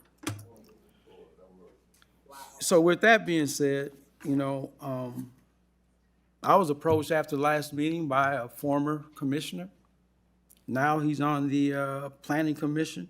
He's a member, and his term ends in 26, if I'm not mistaken. Trying to convince me West River Road should be closed.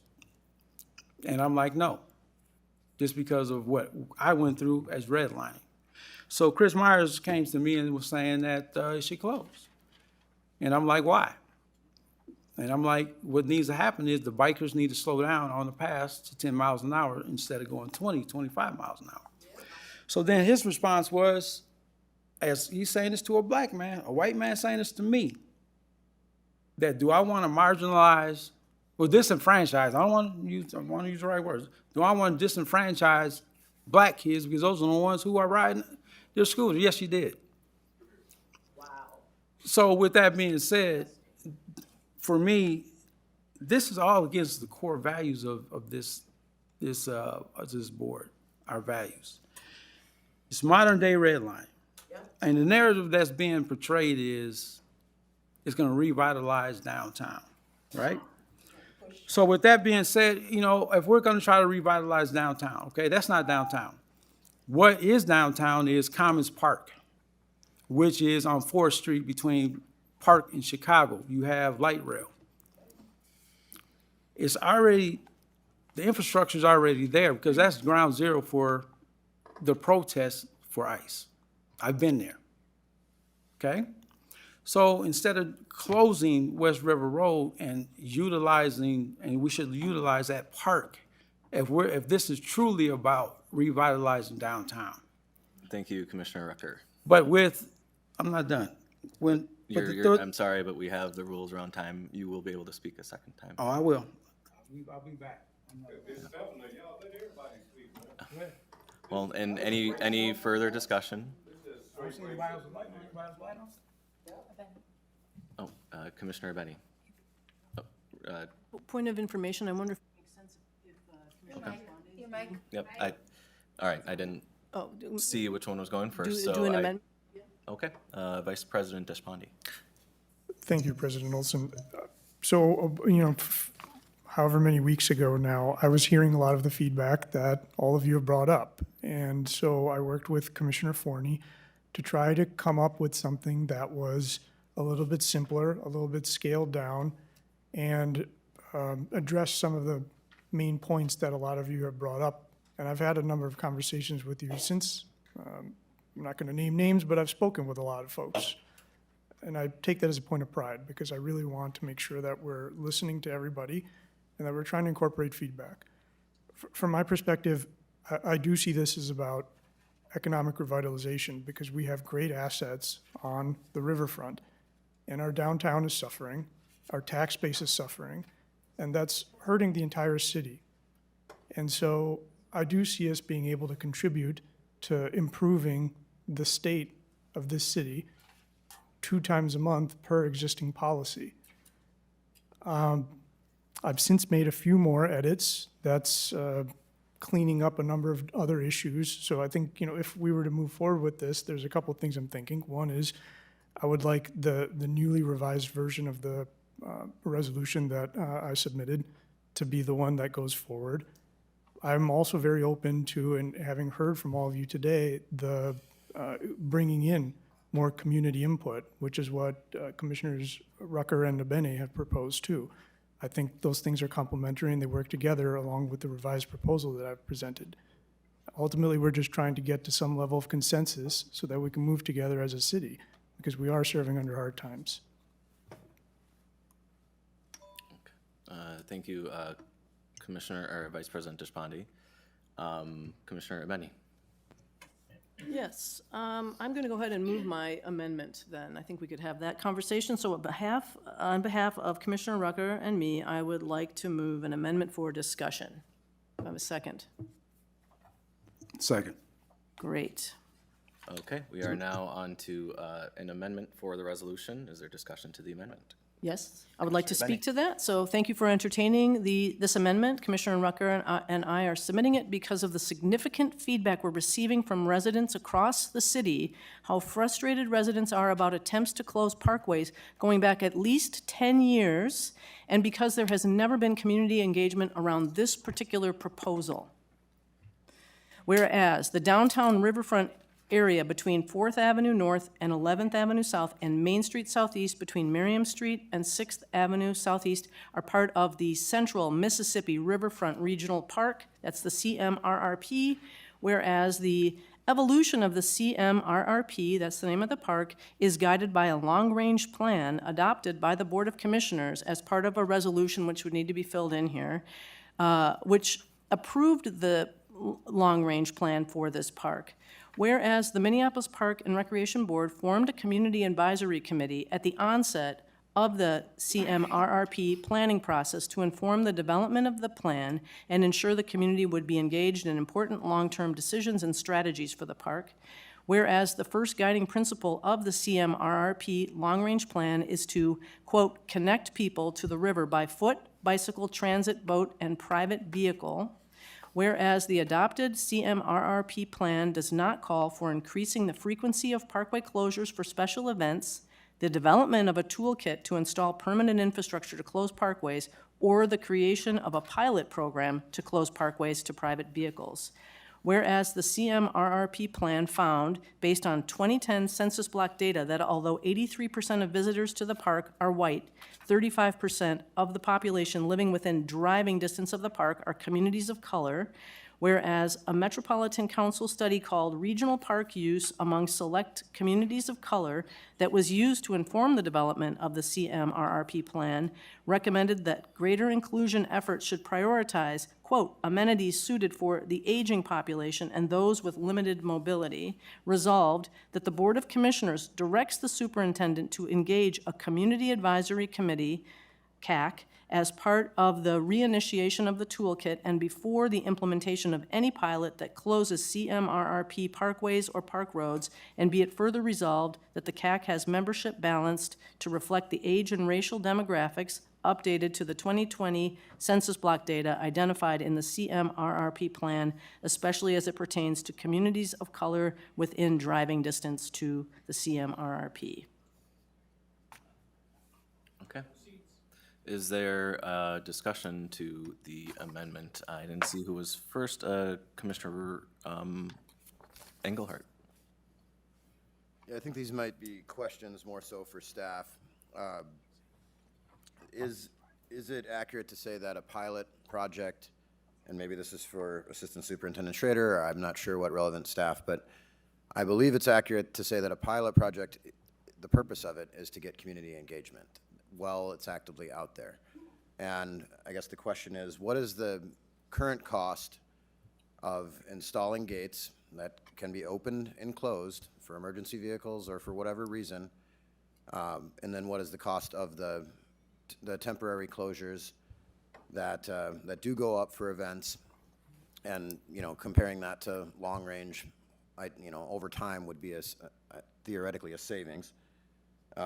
And a much more aesthetically pleasing situation than the kind of barricades that do go up. So those are and then I guess just to clarify the exact side, I've heard east of the river, this is west of the river, and I guess we should clarify what district this is in as well. Those are my questions. Thank you.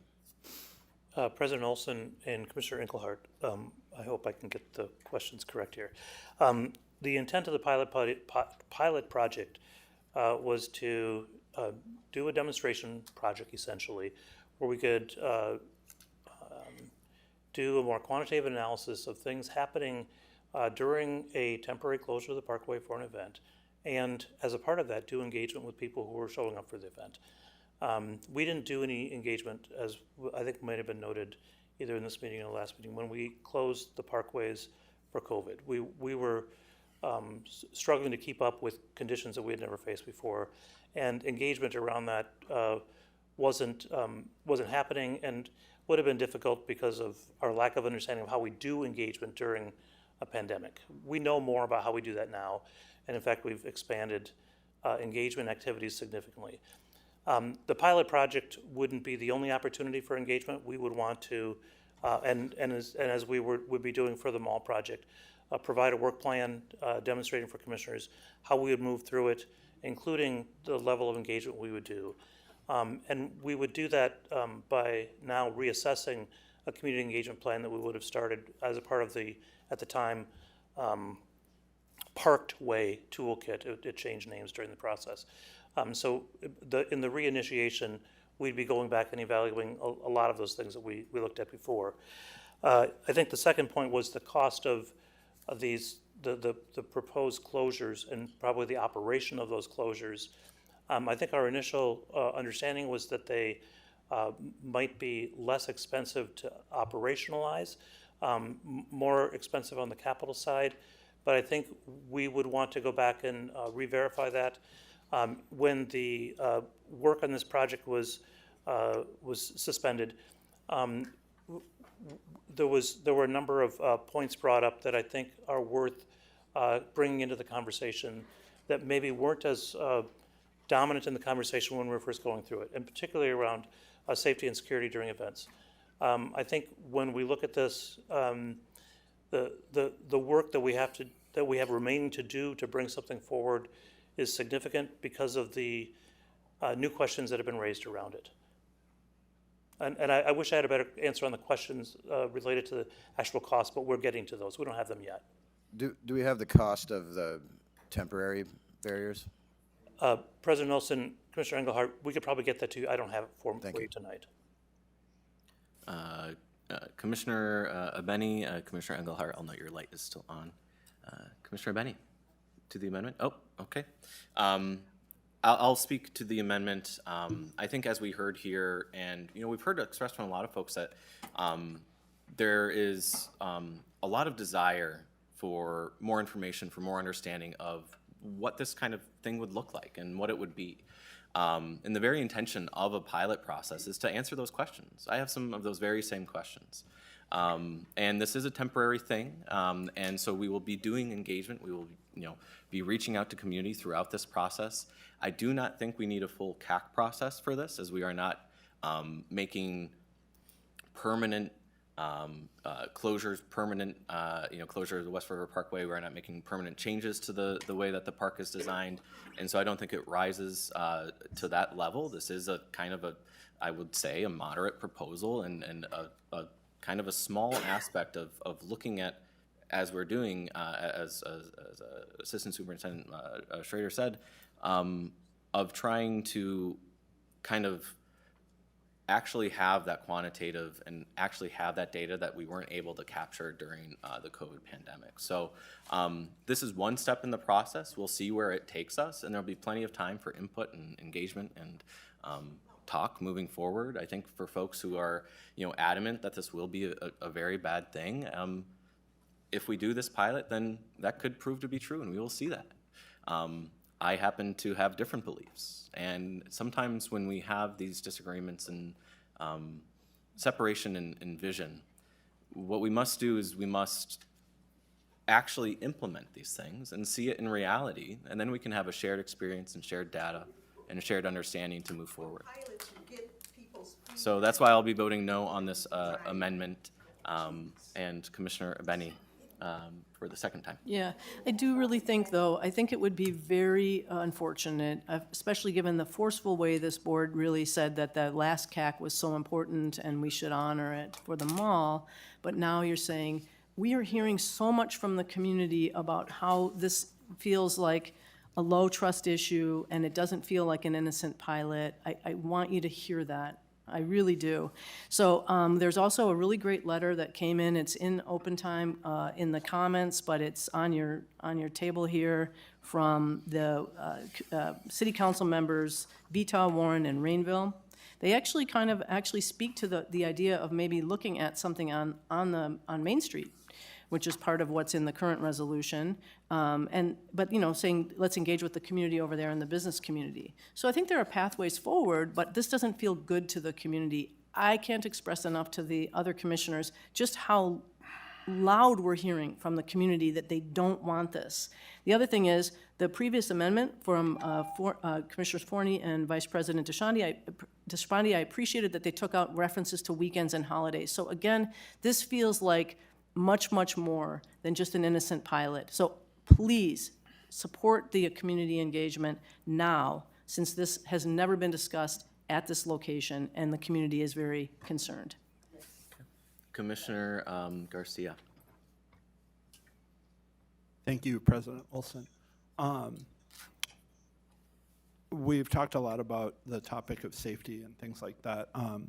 Would it be appropriate for me to ask Commissioner Rucker a question regarding the safety concerns here? So I know that currently this section of West River Parkway that we're discussing is closed during the summer months, I believe up to 2 times. When that is closed currently, has that presented safety issues for first responders like fire department, EMTs, and things like that? And if so, how is that addressed, or how has it been addressed in the past to make things more safe? Yeah, it creates a lot of it creates a lot of things that we can't get through because of the barriers. So even with the temporary barriers, where they have to move, things like that, that's time. When we have open streets on Broadway and Lindo Avenue, streets wide enough we can get through, and they have temporary barriers. But what I'm hearing is people are asking about, commissioners are asking about, how much is it going to cost for a gate? We don't work 9 to 5. We work 24 hours. Who's going to be there to open up the gate if it's closed? There have been times where, we might have a key to get in, and sometimes they don't change the key, and we can't get in. Just like when we go to high rises, we have a key box where we're able to have a master key to get in people's apartments and things like that. If they change it, we got to kick a door in. So it's, for me as a first responder, we don't need anything that's going to hold us up from helping out the community. And that's what happens when we do this. Okay, we do, say, a marathon. We know the marathon's going to start at, or 5K, it's going to start at 6. And then when it's over, it's back open. And it's typically over 11 a.m. or 12 p.m. It's not all day. Sure. So yes, it will, for our response times. People don't understand it until it happens to them. When it happens to them and we're not there in a timely fashion, then where were you guys? Well, that was closed down there. We couldn't get through. Okay. Commissioner Garcia. And then if I could ask Deputy Commissioner Schrader just one more question, sorry. With these, the potential changes, would you foresee having locked gates 24 hours during events or following events? Or would those only be utilized during the course of an event? President Olson and Commissioner Garcia, if I understand your question, if there were gates, if that was the means of providing for the temporary closures of parkways, they would be closed for the event and removed after the event, much like how the Type 3 barricades are placed now for events. They're there for the events. They are removed from the traffic lanes and set alongside the parkway until our vendor can pick them up. All right, thank you. Commissioner Forney. Yes, just point of information. I believe that we're talking about the amendment, and is the amendment to the amended resolution that Vice President Despondity and myself have put forward? Have we moved ours? That one has not been moved yet. Okay, so I just want everybody to be clear. You're voting on an amendment to a resolution, but we're going to be submitting an alternative resolution. I just want to make sure everybody understands. Thank you. Point of information, it's not an alternative amendment, it's just another amendment. Thank you. you. Yeah. Sorry. Yeah. Yep. Okay, we are on the amendment to do the Abeni amendment. Let's do a roll call on this one. Secretary Ringgold, will you please take the roll? Commissioner Benny. Aye. Commissioner Carbajal Moran. Nay. Commissioner Engelhardt. Nay. Commissioner Forney. No. Commissioner Frederick. Nay. Commissioner Garcia. Nay. Commissioner Rucker. Aye. Vice President Deshpande. Aye. President Olson. Nay. You have 3 ayes, 6 nays. Okay, we are now on to the resolution as a whole. Vice President Deshpande and Commissioner Forney, I do believe that your amendment would have to be moved, and it would take the place of the resolution. I mean, the changes would be implemented as you wish. If you would like to, please read what your We need to amendment move it. was. Okay.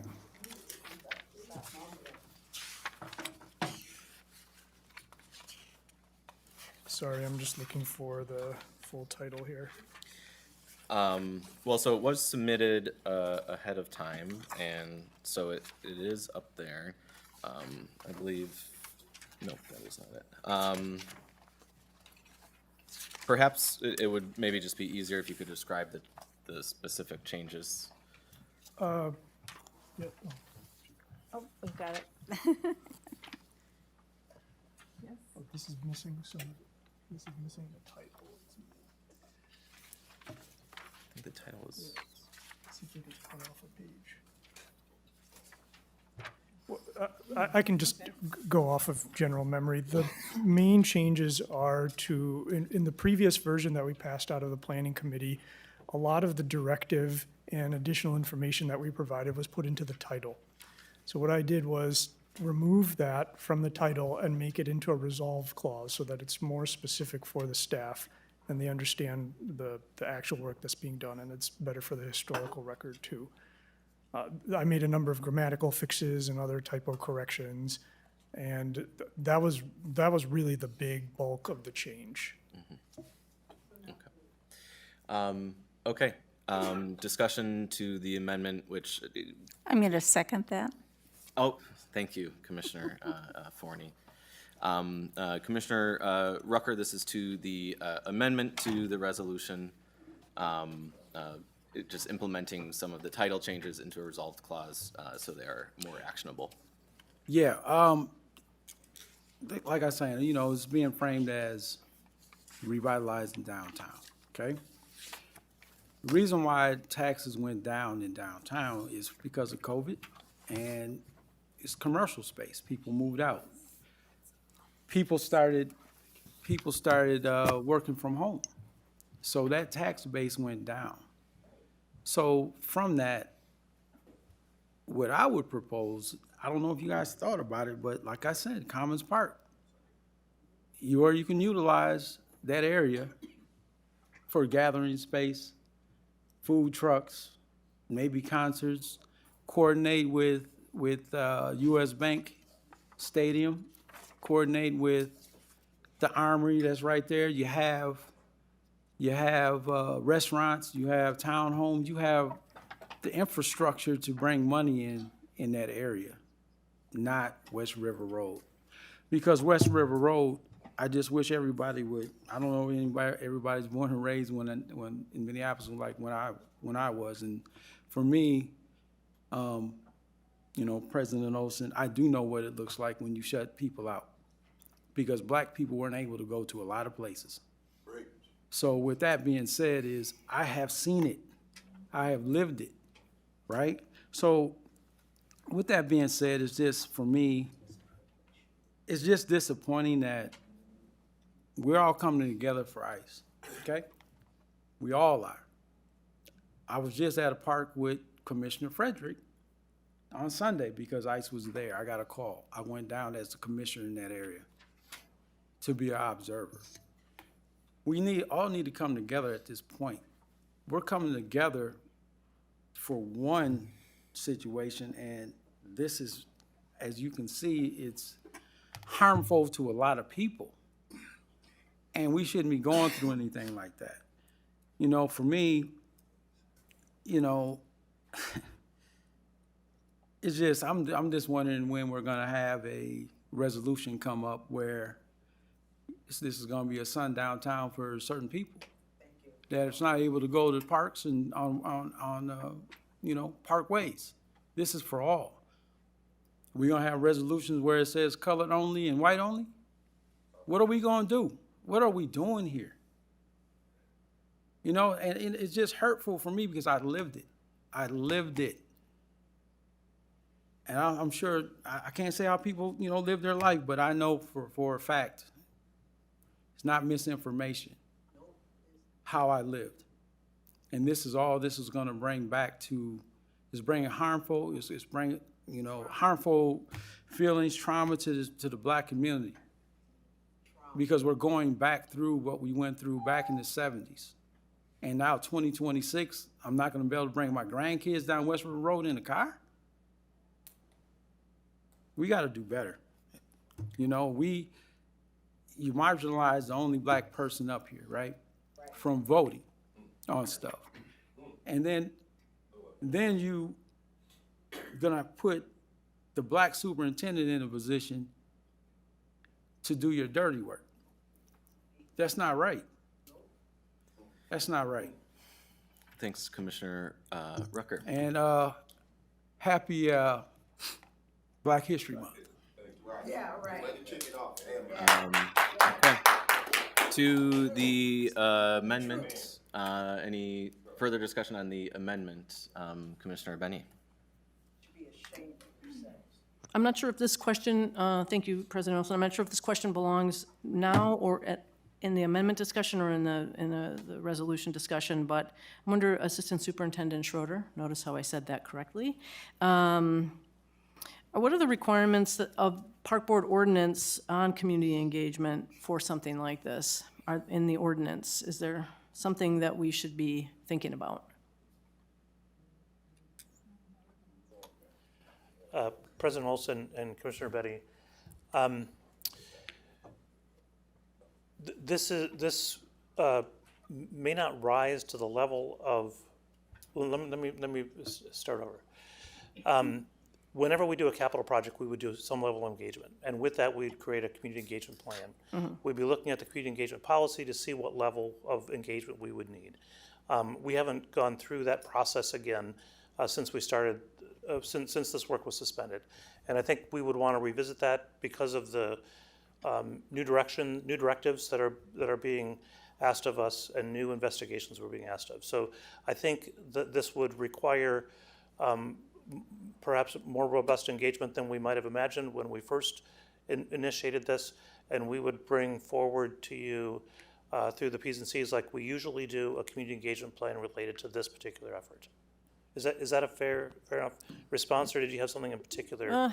Well, I mean, I don't know if there's anything in the ordinance particularly around, because we do have, maybe it would be good just to briefly describe what the community engagement ordinance piece is, or I don't know if legal has to weigh in on it because it's an ordinance. But why is that an ordinance? Maybe that's a question. I might be able to answer that. Oh, I'm sorry. Thank you. We have ordinances, the issue, or speaker.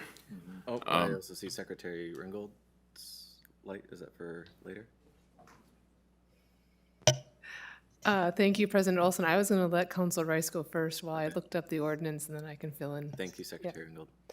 It's a very good question. The ordinance came about as a result of then Council Member Lisa McDonald from the 10th Ward was concerned that the Park Board would be undertaking capital projects of a capital nature, or would be altering park assets without a formal community engagement process that the city did. So with the back and forth, the ordinance was adopted. Well, McDonald's been gone for a long time. I think it's chapter 11. I don't know if the secretary has been able to find it. If she hasn't, I think it's chapter 11. Park facility construction, redevelopment, and community engagement definition. Community engagement is the opportunity for stakeholders to influence decisions that shape the park system, including intentional efforts to create public understanding of MPRB project programs and services, and to make certain the MPRB is aware of and responsive to stakeholder needs, concerns, and industry trends. Interchangeable terms include public participation, community involvement, and citizen participation. If I could, this is probably the key word: park facility construction and redevelopment. the development of new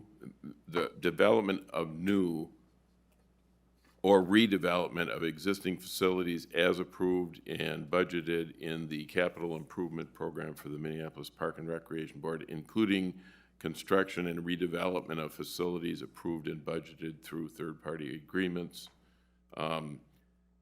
This question just came up. Maybe Secretary Ringgold would know that because she used to do this work. This is normally a topic that the planning department supervises. Secretary Ringgold. Thank you, President Olson, and Director Ardmanson might step up here in just a minute. So we have two kind of key documents about this within our system. One of them is the ordinance, and to Council Rice's point, this was put into place, I believe Councilmember McDonald was probably one of the initiators of it, where we had a scenario where we were going to have to go to the city for public hearings for all of our capital projects, and instead of doing that, the Park Board created its own ordinance for public hearings for capital projects. To keep the authority within the board versus it being something that might be a city council or some other type of entity. But then the second part is the policy, and one of the main things the current ordinance does is drive us towards the policy. So within the policy, it actually establishes that we would identify through a community engagement assessment what level of engagement is needed, and then we would develop a plan. In only a few cases are we actually getting to the level of a community advisory committee. Most commonly, as an organization, we are sitting in the consult category, and if it's something really kind of like a roof replacement or something like that, we sit into the inform category. So I think, staff, given the ability to research this and lay out the full plan of this, would likely do the assessment, the community engagement assessment, determine what level of engagement would be required, and depending on what level of capital improvement would be associated with this, what the ordinance would end up doing is pushing you towards public hearings. So I think this is a well-crafted combination between the ordinance and the policy, and staff do a really great job of implementing it, and the policy is kind of the entry point. Thank you. Okay. We are on the amendment, the Deshpande and Forney amendment. All those in favor of the amendment, please say aye. Aye. Aye. All opposed, nay. Nope. With that, the amendment passes. We are now back onto the full resolution. Further discussion on the full resolution, amended resolution. Seeing none, we will take we'll ask for a roll call vote on this as well. Secretary Ringgold, will you please call the roll? Commissioner Benny? No. Commissioner Carbajal Moran? Aye. Commissioner Engelhardt? Aye. Commissioner Forney? Aye. Commissioner Frederick? Aye. Commissioner Garcia? Aye. Commissioner Rucker? No. Vice President Deshpande? Aye. President Olson? Aye. You have 7 ayes, 2 nays. Okay, and with that, we are actually, I think, going to move on to new business here because Commissioner Carbajal Moran had submitted an amendment and was unfortunately not here around the agenda to make the amendment. We'll be in the streets. I'm just letting y'all know. We'll be in the streets. We'll be outside protesting y'all. If y'all want this protest to go that way, say no more. Y'all want the community outside y'all cribs, say no more. Say no more. I gotta go to a meeting now about what's happening to some of our. Don't fake. I just got out. And here we gonna fight for your children, fight for our people. And then you come up here and fake. Black History Month, I'm saying we've been Thank you, everyone. 100 years, and now, but I didn't know we was gonna have to fight communities of color. About like what Trump doing right now, what he's doing to Latinos. Thank you, Al. The white man, yeah. And his white buddies. That's who We'll we have with. conversations His two white buddies. after. Every commissioner will be available for conversations I after. promise you we'll be in the streets. Y'all ain't never, you know we come to the streets different than anybody. Know that. So at this point, I would accept a motion to amend the agenda to add to new business. So moved. Yep. So Commissioner Carbajal Moran, would you please state how you hope to amend the agenda and which item you would like to see us discuss? Yeah, I would like to amend Resolution 2026, calling on the Governor Walz to pass an eviction moratorium through executive order to support Minneapolis families. Whereas the Twin Cities Metro is experiencing the largest operation of the Department of Homeland Security in the nation's history, with as many as 3,000 agents from Immigration and Customs Enforcement, ICE, Customs and Border Patrol, CBP, Homeland Security Investigations, HSI, whereas the public has experienced and documented hundreds of instances of federal agents targeting and harassing residents and business owners based on the color of their skin, regardless of immigration status. Whereas federal agents have been escalating violence against legal observers. Whereas these threatening and violent attacks on our residents have occurred in public spaces, including parks, schools, streets, hospitals, sidewalks, grocery stores, places of worship, and bus stops. Whereas a result, many residents and business operators are unable to move freely due to threat of harassment, violence, and abduction, forcing them to shelter in place and impacting their ability to work and providing for their families. Whereas many families are grappling with the fear of eviction due to inability to safely go to work. Whereas in March 2020, in response to the COVID-19 pandemic, Governor Walz issued an eviction moratorium through Executive Orders 20-14, 20-73, and 20-79, which gave residents statewide a lifeline and protection through an unprecedented national crisis. Whereas residents in Minnesota, particularly in Minneapolis, are once again experiencing unprecedented danger and are vulnerable to becoming displaced and homeless without government intervention. And whereas the Minneapolis Park and Recreation Board stands alongside its neighbors who are fearing eviction during this unprecedented crisis, there be resolved that the Board of Commissioners calls on Governor Walz to pass an eviction moratorium through executive order to support Minneapolis families, and resolve that the President and the Board of Secretary to the Board are authorized to take all necessary administrative actions to implement this resolution. Thank you, Commissioner Carvajal-Moran. Would you like to speak to your proposed Do we resolution need a here? second? Oh, Second. yes, second. Thank you, Commissioner Forney, for that. We are now in discussion of the proposed amendment. Commissioner Carvajal-Moran. Well, I am bringing this resolution in co-authoring with my commissioner, Frederick, and bringing this forward. As we see, we are continuing seeing the occupation in our city, and so many, the city of Minneapolis, the city of St. Paul, and other organizations have called on an eviction moratorium. The parks serve families, and so I think it's important that we as an organization continue advocating for our families, for our young people. And so therefore we wanted to bring forward this eviction moratorium to call on Governor Walz to enact an eviction moratorium. And this is super important. I think that we need all hands on deck. And so I want to bring this forward, and we hope that we can get your support. Thank you. Thank you. Commissioner Frederick.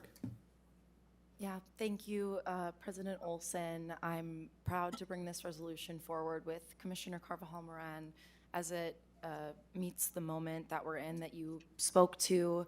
I want to make sure if there's something that we can do as a board that we're doing it now. And I believe that we are also landlords ourselves as MPRB goes. We do have at least 2 rental properties that we steward. So I will be, as well as multiple small business operations, we are tenants to those potentially affected by the impacts of the ICE occupation. And those businesses and those families may need help as well. I want us to lead by example, and I've asked Assistant Superintendent Schroeder to work with me outside of this meeting to prepare a proposal for the board that runs alongside similar values to this proposal. in which I will be hopefully alongside Commissioner Carvajal Moran, where we will be able to present a resolution offering an eviction moratorium for certain park board tenants who meet qualifications for an eviction moratorium to be discussed at hopefully the next meeting. Thank you, Commissioner Frederick. Commissioner Rucker. Yeah, I just wanted a clarification. How long would this, eviction moratorium be for? Commissioner Carvajal Moran. Yeah, so I know that with this resolution that is drafted, we are we want to extend our support and urge Governor Walz to pass an eviction moratorium. It is needed. I work in rental assistance, and so we are getting calls, and so this occupation is forcing families to go through a court process, and so I know that many of the families work really, really hard to stay out of the court process, and so it's super important that, again, we have all hands on deck if families are already going through terror in their communities, we don't also want to make them go through a court process. I know that ICE agents are showing up in every part of our city.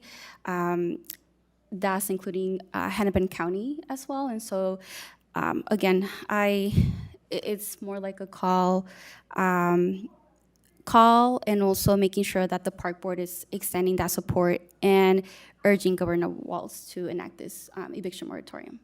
Okay, yeah, because, I do have a lot of brothers and sisters that are immigrants, and me and my wife have sponsored, a couple families because of what you're talking about.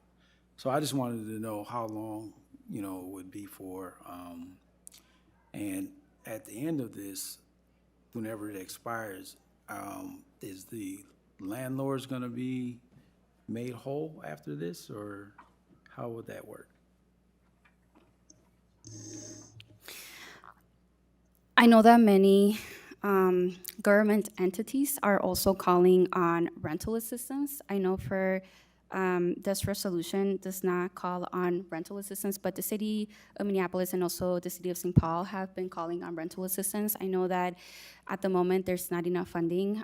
A lot of the funding is only dedicated towards certain eligibility, and so it's super important that also we're calling on rental assistance so that can be addressed, and it goes hand in hand. So an eviction moratorium, so we are not having our communities in a court process, but we also need rental assistance where it's like they're also being supported, because essentially an eviction moratorium does not is not allowing folks to get evicted, but again, it goes hand in hand with rental assistance. And so the purpose again is to make sure that we're calling as a governing body to call on all hands on deck for rental assistance, so we can prevent folks from entering and being unhoused. Okay, that's all I had, because I'm doing it already with, a couple of families, so. All right, that's all I need. Thank you, Commissioner Rucker. So your light's still on, Commissioner Carvajal. And so I will take a second before you, Commissioner Engelhardt. So a lot of the specifics and details would be up to Governor Walz, and under previous emergency authority, which he exercised during COVID times, he was able to enact similar sort of methods and actions. And so it's kind of joining that call. I also note at my caucus yesterday, it was unanimously approved a similar detail adding this to our DFL platform. Secretary Ringgold and then Commissioner Engelhardt. Thank you, President Olson. I just wanted to note that I think we are still in the agenda amendment process. And so once we amend the agenda, then we'll actually also talk about the resolution. You are right. You are right. So real quick, let's take a vote then on whether or not to amend the agenda. All those in favor, please say aye. Aye. All opposed? With that, we have an amended agenda, and now we are on to the resolution as presented and previously discussed, maybe a little early. Secretary Ringgold. Thank you, President Olson. We will also have to move it and second it as an item on the agenda. Okay, would someone please move the So resolution? moved. Second. With that, we are now into discussion. Commissioner Engelhardt. Yeah, thanks to the commissioners that have brought this forward. Also, in my extremely well-attended precinct caucus last night, this was vociferously supported, and I know among my constituents that this is something it's the least we can do. It's showing as a governing body that we support it, and it just pushes it more forward. You know, there's not much action we can take other than the property that the park board does steward and have control over. So I'm speaking in support of it. It is really hard to name the length of time. It is really hard that that's our reality. And of course, you know, as someone who used to be an owner-occupant of the duplex and budgeted the people that lived above me in an up and down duplex, you know, we need to look at what kind of funds we can leverage, you know, at all levels of government. So I'm in support of this, and thanks for bringing it forward in this difficult moment. Okay, any further discussion? Seeing none, all those in favor of the resolution, please say aye. Aye. Opposed? With that, the resolution is passed. Congratulations. And we are now on to petitions and communications. Let us start with Commissioner Engelhardt. Yep.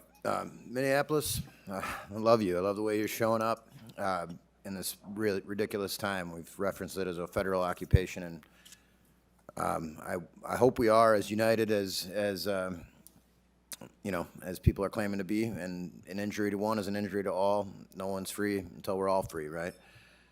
So I'm proud of the way we're showing up. We, as a board, the first action we did take, and I worked hard on getting that across, was the resolution on ICE to align us with the cities and to get things out. We had a meeting last Wednesday that was not your normal meeting. We were out there, we had small group discussion, and the intent of that was to have a less formal meeting with more conversation and be in community. It was well attended. There's a recording that you can get upon request, and we'll look into how we can get that posted because it was out there, not up here, so harder to record visually. So I encourage people to request that if you're curious. Working very hard through my role as chair on the Committee of Employee Relations and clarifying what staff can and cannot do, and that's ongoing work really because it is an ongoing. We're learning every day, so it's hard. It's really hard with different things like the supremacy clause and the weight behind that word and the reality we're facing. When we met, the first meeting was the day that Renee Nicole Good was murdered. And then since we've met, Alex Preddy was murdered. And that night, thousands of people, where did they go? They went to our parks. Our parks are our healthy third space, and that's where people gathered. And that following Saturday, the next Saturday, a week after Alex was murdered, I've never seen a group bike ride that big. And the bells, everybody ringing their bike bell at the same time was, and the people cheering us on, and we gathered in, where did we gather? We gathered in Washburn Fair Oaks Park. And it was full. I've never seen that many bikes in one place in my life. So it's a hard moment, and it feels like we can't do anything else but focus on this federal occupation and the challenges that local government has in this moment. We've sent a letter. Council Rice has sent more than one letter, another one today. And there's a lot of work being done on this. And I'll close with what I said the night Alex was murdered, is that in less than 2 months now, we'll see those great blue herons that you can see from Marshall Terrace Park. They're going to be back. And if you haven't checked that out, it's awesome. They come back, they build their nests, they raise their young in a rookery. And we're all going to be here for it because we're going to keep each other safe, okay? And we'll be out there watching those herons come back as a sign of spring. Love y'all. Thank you, Commissioner Engelhardt. Commissioner Frederick.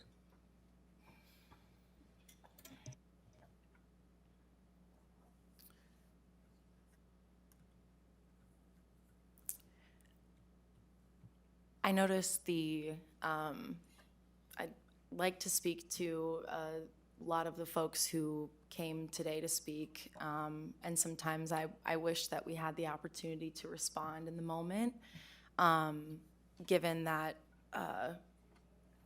we make remarks at the end of the meeting, but I'd like to say to folks that did come, if there's anybody else left in the room, to speak towards these resolutions, that I hope through the process that we have now as a board allowed to continue, that the engagement for our community will remain paramount in the way that we are directed to as a board.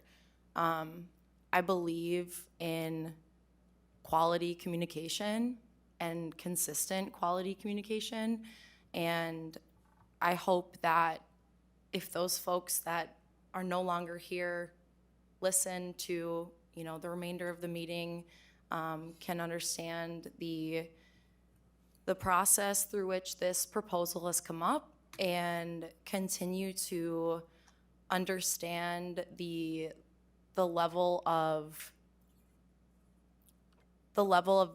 care and desire that is truly being presented for these amendments that did pass. I just can't help but think about, you know, that we talk about the roadways and youth, and that like kids can't drive, and I wonder about how engaging, you know, young people will be supported by these resolutions. So I don't know. I encourage, I guess, that perspective, and I'd be happy to speak on that perspective as well. I'm proud of the resolution that Commissioner Carvajal-Moran approached me with to participate in moving the needle as much as we can as a board towards the direction of true inclusion in this moment. And I hope to continue to practice that through the processes in which we're directed to as a board, because it is a goal.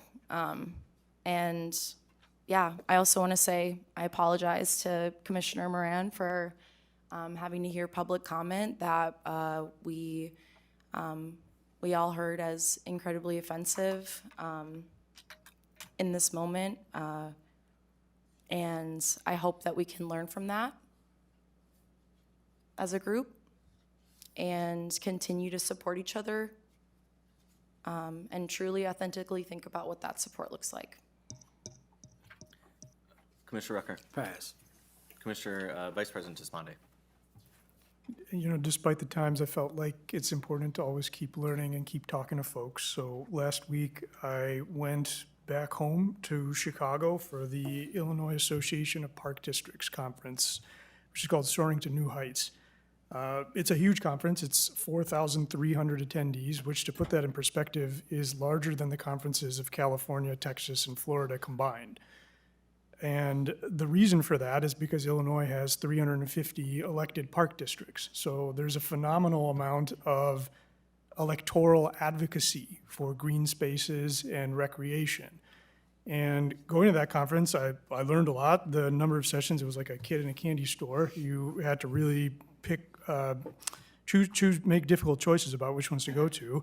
I learned about teen programming. I learned about natural areas restorations, including some work that the DuPage County Forest Preserve, which is also an elected body that oversees land preservation in the west suburbs of Chicago, does to create new mussels, like sea mussels, for water filtration in local river streams. And they're actually exporting that program around the Midwest, in Wisconsin, Indiana, Michigan. Maybe we can bring them up here too. I also learned about beavers. So believe it or not, there's something called the Illinois Beaver Alliance, and they gave a phenomenal presentation about how we can coexist with these wonderful creatures. And I thought I knew a lot about beavers, and my friends, I will tell you, I did not. I did not know a lot about beavers until I went to this session. I am pleased to announce, though, that, hold your hats, BeaverCon 2026 is going to be in Minneapolis in September. So get your tickets now. They sell out fast, believe it or not. And lastly, and probably the most important thing that was really valuable to me about this conference was because of the electoral advocacy, I was able to speak with, 60, 70 different commissioners from around the state of Illinois. And all of them have varied experiences, varied backgrounds, and they gave me a lot of insight and advice. And we were able to dialogue and have panel discussions and a number of side conversations too, to understand what our common challenges are and how we can all work together. And so I would recommend that you go to that conference. It's in the end of January every year, and meet with some of these commissioners because they're eager to hear from Minneapolis, and they're astounded by the scale of our operations and what we do here. And most importantly, they send a lot of love. They know what's going on up here. They are very caring, loving, and they have a ton of solidarity for us. So I look forward to meeting a lot of those commissioners again, meeting new ones, and I hope you get to also. Thank you for that. Commissioner Carvajal-Moran. Yeah, thank you. So I'm super excited. I know that Commissioner Frederick touched on it, but I'm happy that we are going to start moving the needle on keeping our youth safe. I know that right now we're in wintertime, but just continuing that conversation of keeping our youth safe at the parks. I know that many community has continued to push and advocate for how are we going to keep our youth safe with this occupation. And so I'm really happy to be working with another youth worker that cares really passionately about our young people. And I know that after today's discussion, I know that I've been hearing a lot about our young people, and so to those folks, know that there's folks in this board that really, really care deeply about them, and we are starting to have those conversations and move the needle. So I just wanted to bring that up. Thank you. Commissioner Forney. Thank you. Yes, I want to make a big, huge shout out to Shelley Buck. Shelley Buck has been the president of Awamni Aukorayapi, and she, in a special election, is now the House Representative 47A. And I am so excited. Shelley is an amazing person. The work that I've done with her, as well as staff, around the lock and dam is going to be so revolutionary. That's the only thing I can think of. And so to know that she has a strong connection to us, the park board, is really going to be important in this session. And I look forward to working with her. And hip hip hooray, Shelley, congratulations. Mm-hmm. You're here. Commissioner Garcia. Yes, thank you, President Olson. It feels like every time that we're together in this room, it's on the heels of some sort of tragedy and some sort of difficulty that is facing our community. So I just wanted to make sure that I acknowledge my colleagues here on the board, because I know I see the things that you're doing in our community from every corner of the city to work together to help keep communities safe, especially our most vulnerable communities. And in this world that we live in right now, that means so much. And I, was very fortunate to attend my precinct caucus last night. We had over 135 people in attendance, which is huge for a precinct caucus. But one of the things that I heard was how people appreciate knowing that we as an elected body are doing what we can in this time to take care of each other and to protect our community. And that goes for our workers who are out in parks, who are staffing our community centers, who are there when this lawless agency invades our park space. I know that you aren't always going to hear that from the community, but I'm fortunate enough to hear that, and I want to pass that on to everybody. So I just wanted to make sure that everyone who has been working on this, that your efforts are appreciated so much from the bottom of my heart. Thank you. Commissioner Benny. I've said enough tonight, so I will pass. I have some bittersweet news. Cliff Swenson, this is your last park board meeting. Your last day is February 7th. For the new commissioners, Cliff is our Director of Design and Project Management, and his work has been exemplary and truly an asset. So let's hear it for Cliff, everyone.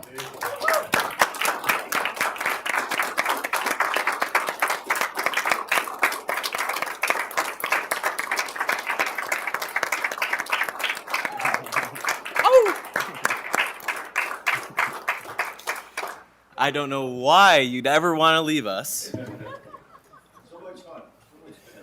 I was going to say you're off to greener pastures, but there's nowhere greener than the Minneapolis Park and Recreation Board. So, maybe equally as green. Thank you, Cliff, for everything. With that, I will now adjourn. Yes, please, Al, say some words. Thank you so much. I appreciate it. I never really have my lights on here, but I also wanted to thank you for Cliff. He's amazing. But I also want to take this quick moment and not wait to the next board meeting to introduce someone in the room who's a new employee of the Minneapolis Park and Recreation Board. And I know she's not expecting this, but Director Jolene Goldaddy, who is standing right back there, who probably doesn't know I'm even introducing her. She's Director of Communications and Marketing. She started on January 26th. And we're very, very excited to have her. Really, really pleased to have her here. She has an amazing background. You can spend some time with her and kind of know that I won't go into all of it because she's just, we're really fortunate to have her. And she didn't get the honeymoon to come in. She came right in and she jumped in and she's doing great work and very, very proud to have her sign on. And so thank you and welcome. Thanks, Jolene. Welcome.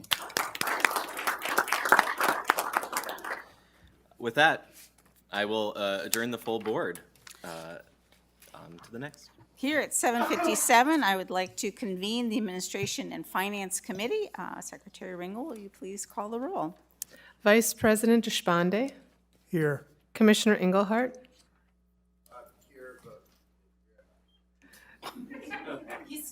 Commissioner Garcia. Here. Co-Chair Carbajal Moran. Here. Co-Chair Forney. Here. You have a quorum. Thank you. I'll take a motion to approve the agenda. So moved. All those in favor, please signify by saying aye.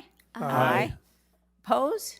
That action carries. There are no minutes. Okay, we will move then to our resolution. Somebody would be so kind as to read Resolution 2026-9-9. Resolution. Go ahead. Resolution authorizing the purchase of splash pad equipment, furnishing splash pad surfacing, and installing services up to. Can y'all help me with that number? $404,755.35. Thank you. From Flagship Recreation Local Vendor and Landscape for Landscape Structures, Inc., through the Minnesota Department of Administration Office of State Procurement Contract number 218091 at Elliott Park and further authorizing administrative use of 10% construction contingency up to, Mike Forney, if you would be kind. $40,475.54. For necessary construction change orders that may arise with the contract and transferring. $76,557.19. Thank you. From 2025 NPP 20 Capital Investment Construction Contingency Fund to the Elliott Park Playground and Park Improvements Project. Thank you. Anybody have any questions? If they'd like to have a presentation, any song and dance with it? Doesn't see any lights. So all those in favor, please signify by saying aye. Aye. Opposed? That action carries. We're on to another big resolution. Somebody would read that, please. I'll read that. Resolution awarding a construction contract contract to G Urban Companies, Inc. in the amount of $439,000 for the Theodore Worth Golf Course Drainage Improvements Project, bid event MPLMN number 3870, and authorizing administrative use of 10% construction contingency up to $43,900 for necessary construction change orders that may arise with the contract, and amending the 2026 Enterprise Fund Capital Improvement Program to transfer $500,000 from the Columbia Chalet renovation project and $30,000 from the Gulf irrigation systems to the Theodore Worth Golf Course Drainage Improvements Project. Thank you. Any questions of that? Yes, Vice President Esponde. This is a question for staff. As I was reading through the contract, one thing that stood out was that the lowest bid was deemed, quote, unacceptable by the Minneapolis Civil Rights Commission. Could you explain, if you're able, what was unacceptable about that bid? Our project manager, Jones, is going to address that question. Good evening, Commissioners. Good evening, Commissioner Despache. As far as what we know, one, Civil Rights reviewed the first low bidder, I believe it was DD Contracting.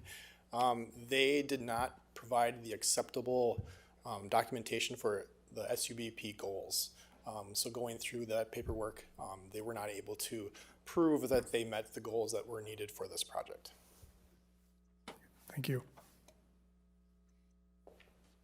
Not seeing any other lights? All those in favor, please signify by saying aye. Aye. Opposed? That action carries. On to our next resolution. Somebody would like to read that for me, please? Resolution 2026-15. Resolution directing the superintendent to conduct a request for proposals for legal counsel for the Minneapolis Park and Recreation Board. Thank you. Any questions to that particular action? Yes, Vice President Esponde. Well, obviously, Council Rice and his firm have served us for decades now. And so, as I read this resolution and as I think about it, from my perspective, I think it's just good due diligence to make sure that we are stewarding our tax dollars well. But I don't see this or the subsequent resolution as any type of affront or slight to the service that you provided. And I say that just because I want to be respectful and understand that you have committed a lot of time to this board and you have defended us well for many years. Thank you for that. Commissioner Rucker. Thanks for letting me speak. I'm not on this committee. My question is why? Because I feel like, Council Rice has been doing a great job, over the years before any of us have been on this board. And, I know when people want to, go outside of what we already have, I'm just wondering, is there any issues with having Council Rice as our counsel? Because I don't see any. Commissioner Engelhardt. Yeah, thanks for that, Commissioner Rucker. I will say that I've, and as the District 1 Commissioner, that Council Rice is my constituent, and I have really appreciated our working relationship. And what I am aware of is that, as someone who works as a union professional and has worked in and around government, that it is a low billable hours situation. That said, I think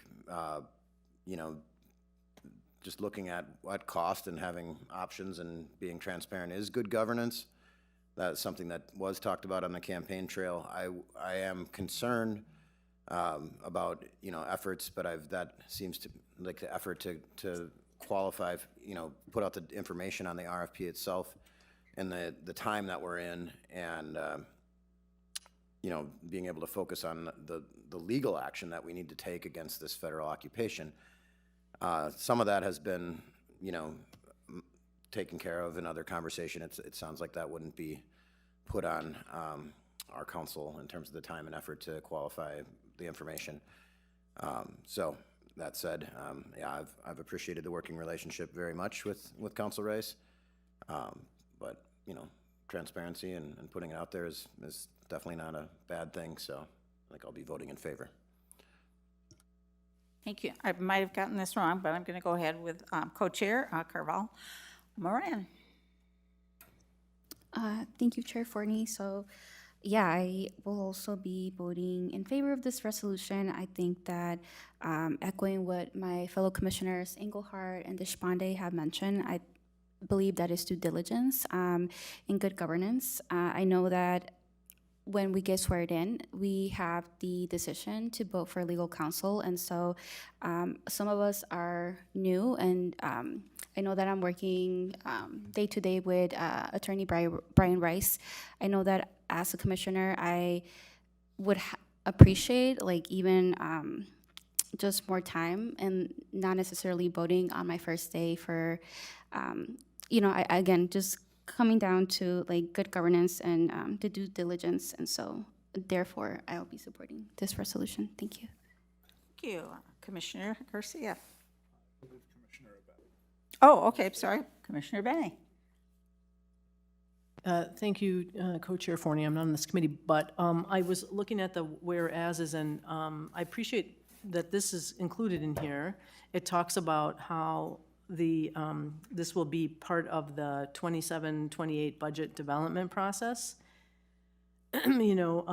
Wishes, and so I would just also just alert the other commissioners that if we do this now with this separately, then we're eating up a little capacity in the budget, not necessarily even monetary as much as staff capacity. So some of the things that we'll be doing with the the budget work is figuring out maybe some new priorities or new initiatives that want to be worked on, or things that are maybe to change for next year.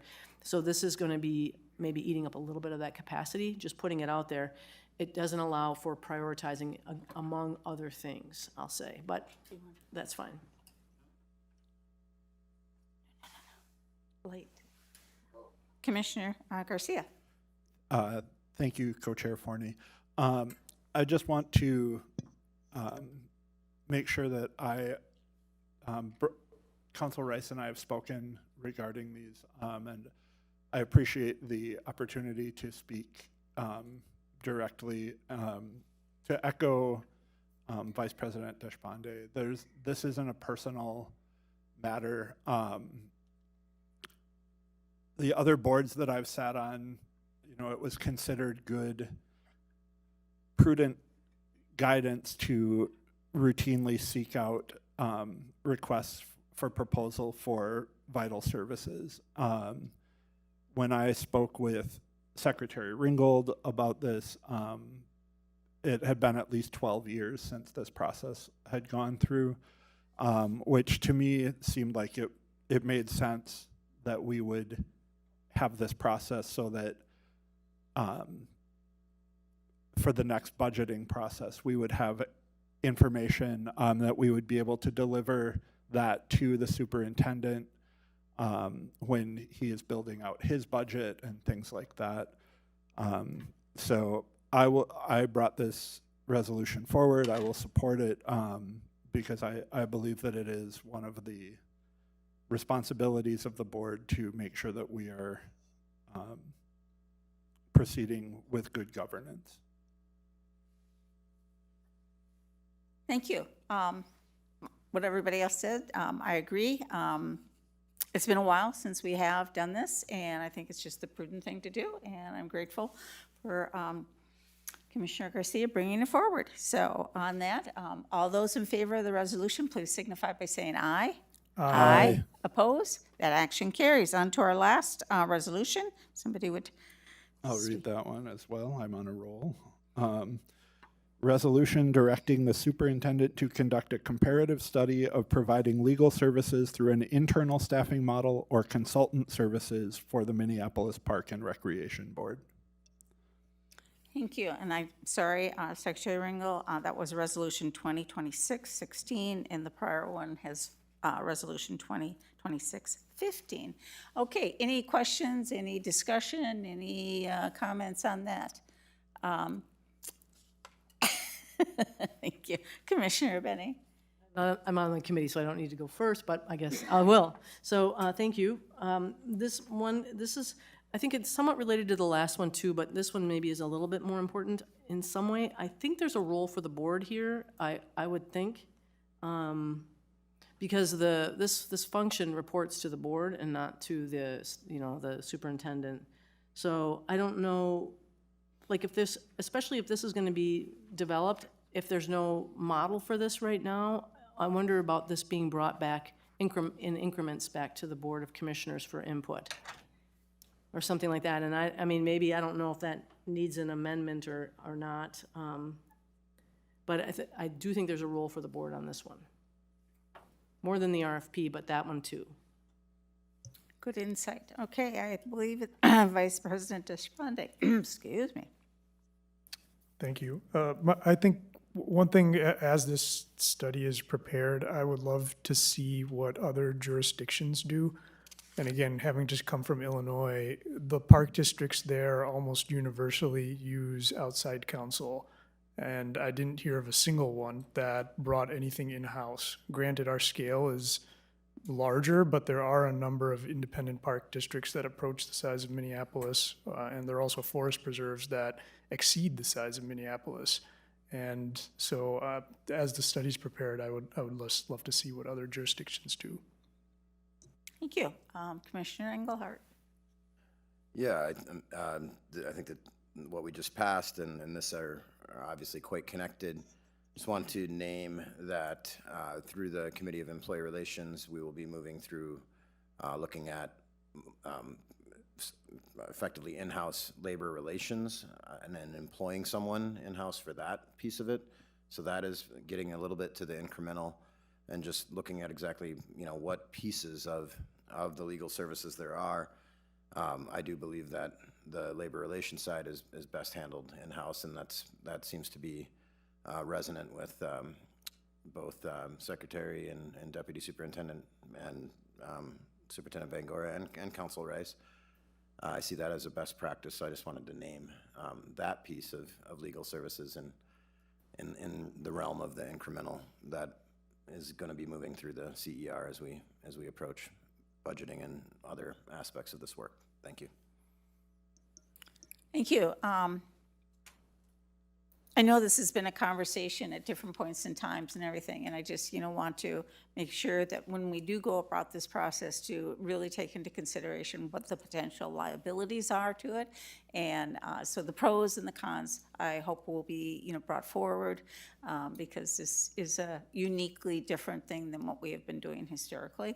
And so I just, want to put a little caution in there and hope whoever is evaluating this will take that into consideration. So I'm imagining that Commissioner Engelhardt does not want to say anything again. Okay.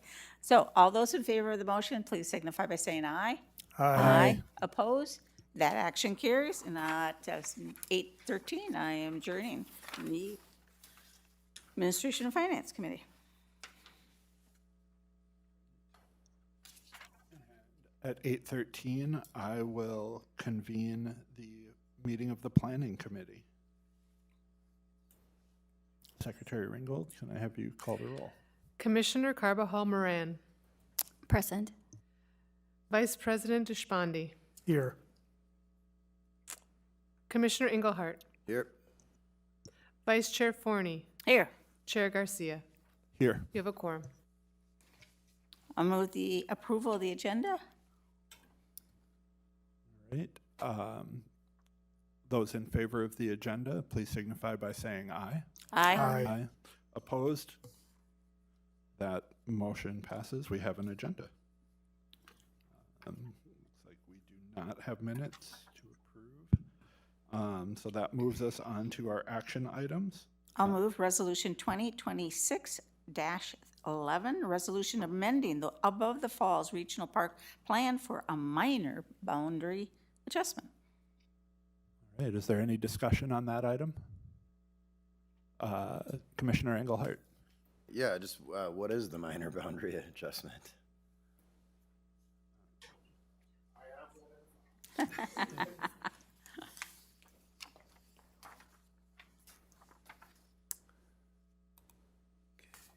Escape that. I'll just pull up my little mini presentation for that. My name is Joe Ayers. I'm the GIS administrator here at the Park Board. Thanks, Adam.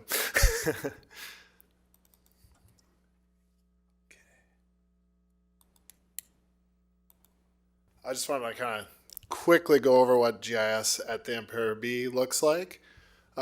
We currently leverage Esri technology. We have since I've started and since 2017. We have over 300 active users across multiple divisions.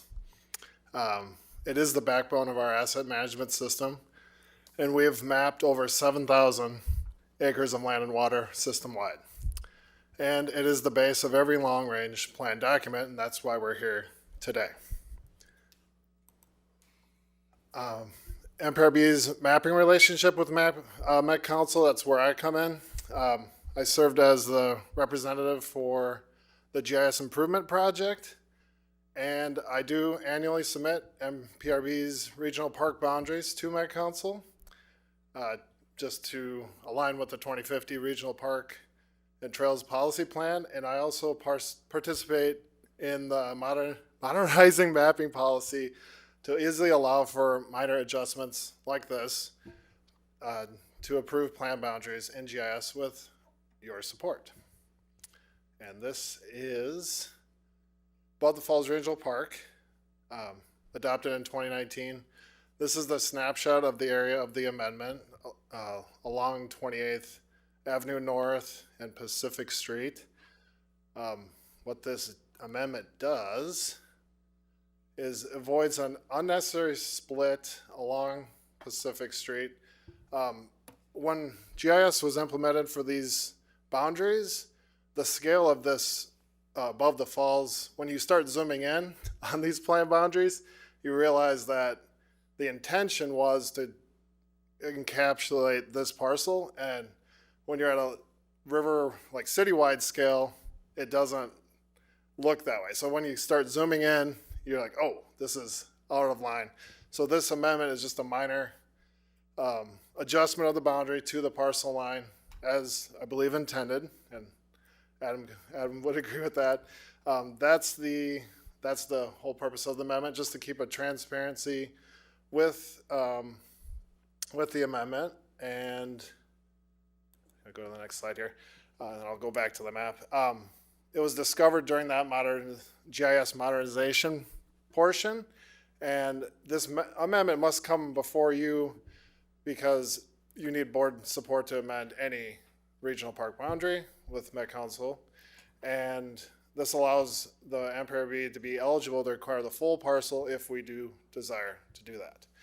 And I'll just go back to the map quick here if you have any other questions. But yeah, that's the amendment before you today. Microphone. Who is the current owner of the full parcel? I will defer to Commissioner. Commissioner Engelhardt, I think this is actually more than one parcel. The 2800 Pacific Street parcel is owned by a company called Zenith IOS. It's the former Northern Metals parcel. I believe this also includes parcels to the south that are owned by the city of Minneapolis.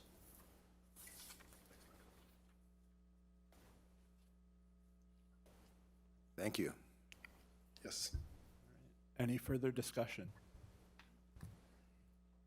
Seeing none, all in favor of the resolution, please signify by saying aye. Aye. Aye. Opposed? That carries. I will move Resolution 2026-13, resolution granting an encroachment license to LTS Telecommunications USA, Inc., for use of 330 square feet of land across Theodore Worth Parkway at 30th Avenue North, encroaching upon parkland at Theodore Worth Parkway within Theodore Worth Regional Park. All right, and I believe we have a presentation from Christine Downey, Real Property Administrator here.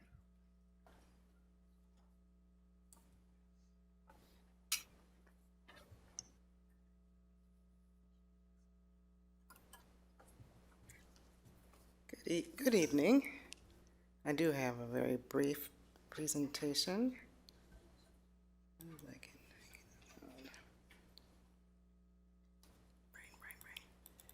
All right.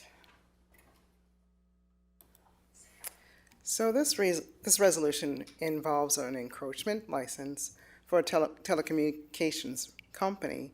330 square feet is actually almost 330 square feet linear, only 1 foot wide. Just thought I'd let you know that. So, this is an aerial map. I'm not sure if everyone's really familiar with this particular portion of Theodore Worth Parkway, but it is just south of Lowry Avenue on Theo Worth, of course. This is sort of a representation of what LTS Communications is trying to achieve in terms of obviously traveling from the east going west, and they did have a number of alternatives that they had considered. And so this is sort of a representation of the different ways that they could actually travel from east to west in this portion of the city, or actually cities. And as you can see, there's the fuchsia line that they did try to initially implement, but that would go through Lowry Avenue, which is, you can imagine there's a lot of utilities there. So they then considered the mint green line, as you might see, as a way to actually go around that portion of Lowry and then past the hospital sort of, and then reconnect with the red line. This is just a zoomed in portion. Not necessarily that helpful, but as you can see, Lowry is to the north, and this is Theo Worth, where I think Broadway is the line that's sort of traveling horizontally. I'm sorry, vertically. And then this, of course, is the 330 square feet that they would have to travel across our parcel, and it's 330 feet wide. So it's just 1 square foot wide for the line itself. Here is a representation that helps you see it a little bit better. I've circled the portion in which that would be parkland that they'd be crossing. That is a very brief presentation, but I do have an additional one if you want a longer one to sort of explain encroachments. So that's up to you if you'd like to have that. It's a little bit of a primer on encroachments, as we have a number of new commissioners, but it's up to you. I can also do it later or send the presentation. Well, I feel very fortunate that I got something of a primer from the assistant superintendent. But does anybody else want to hear that information? Please. All right. Okay. I second that as well. I will try to make it as brief as possible. It's a little lengthy, so.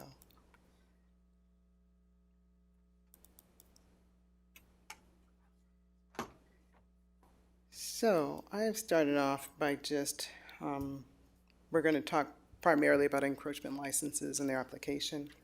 But it starts from the beginning, and that is our land policy, which was just approved by or adopted by the board in 2023.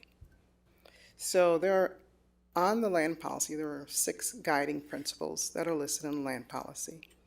And in terms of encroachments, it pretty much touches 1, 5, and 6. The first of which is just sort of general idea of how MPRB is charged to preserve and protect and steward our land for people and plants and otherwise. And then 5 is really the strong statement or principle that MPRB strongly opposes the disposition of parkland and other MPRB lands or any redirection of parkland to other uses.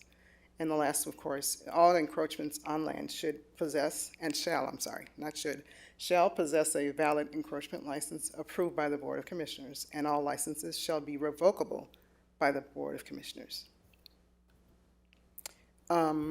If you review the land policy, there are 4 major procedure sections that follow a lot of the policy and the definition, and those are the land acquisition, land disposition, use of parkland, and encroachments.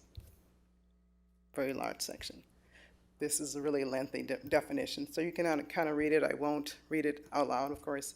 But it's the diversion of any parkland for purposes other than which we actually have it or steward the lands.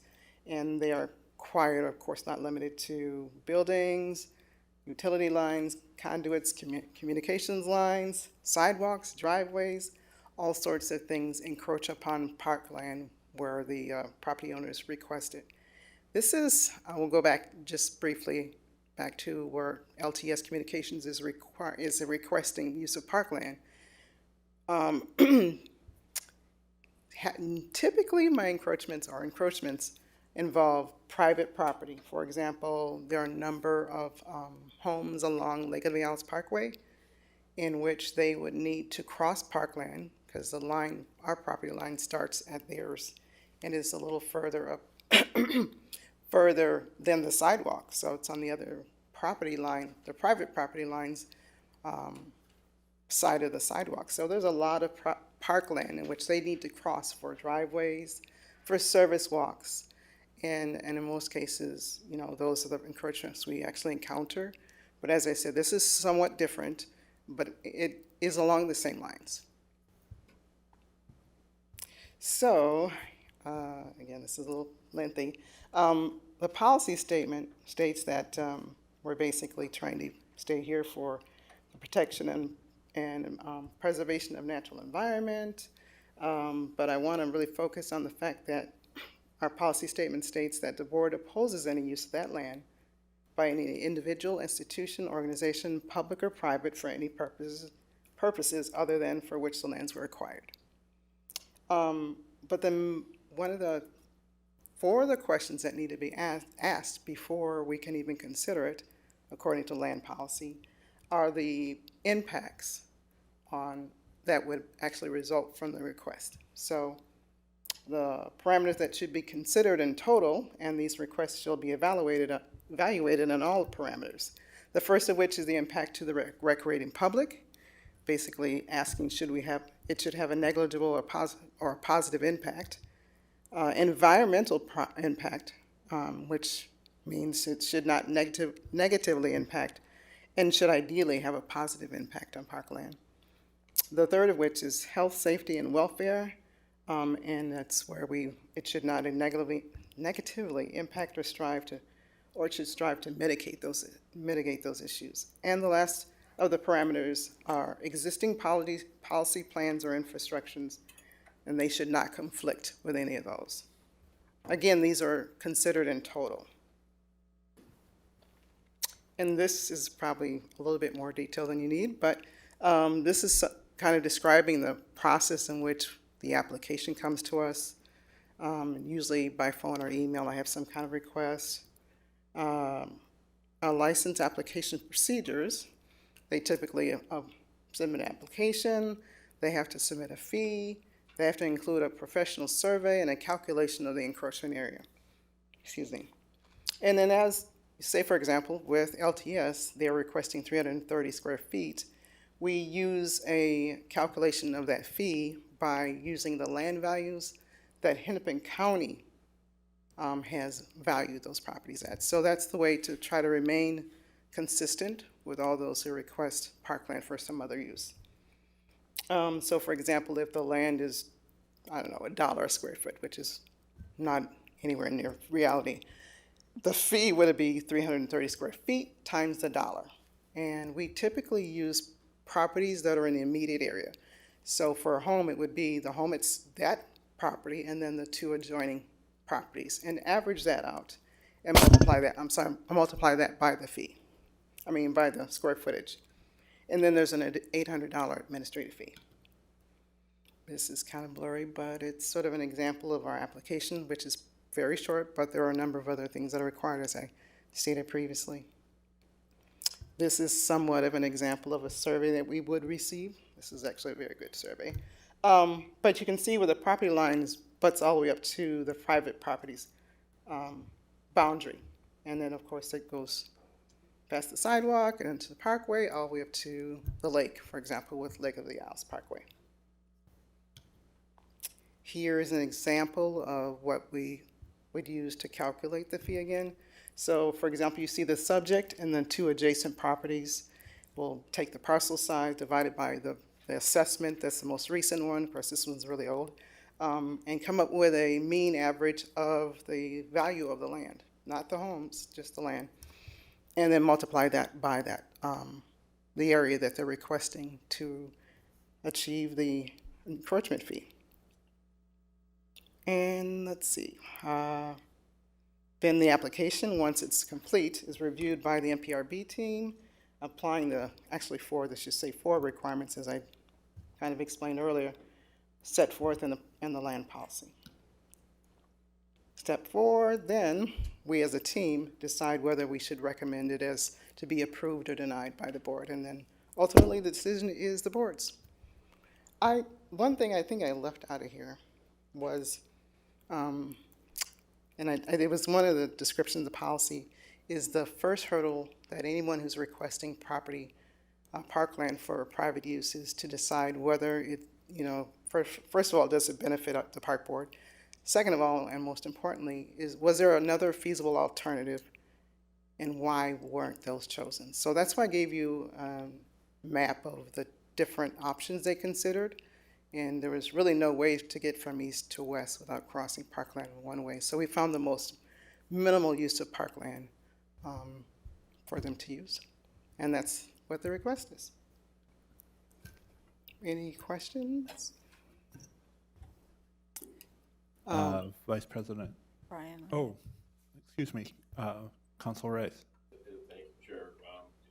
Just to add to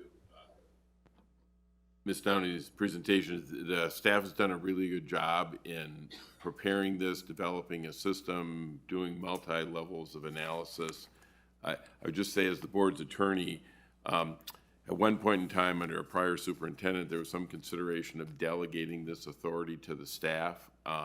This may seem small, it's late at night, 330 feet, doesn't seem like a whole lot, but when it comes to land matters, I've always taken the position under the charter that supermajority, it's section 6.2F, supermajority required for certain actions. The board may dedicate, buy, lease, or name or rename realty with at least 6 affirmative votes. I've always taken the position that the term lease, that these encroachments are in effect a form of a lease. And you might get another lawyer at another time to take a different opinion, but my view is that these land matters, whenever they come before you, take 6 votes.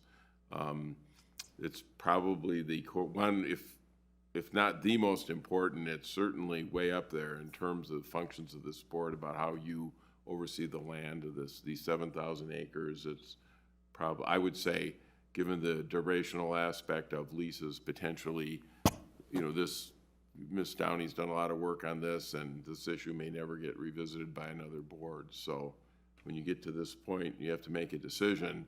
I think the processes have been set up. Ms. Downey's done a great job, as Mr. Schroeder and the planning staff have done over the years, to perfect this.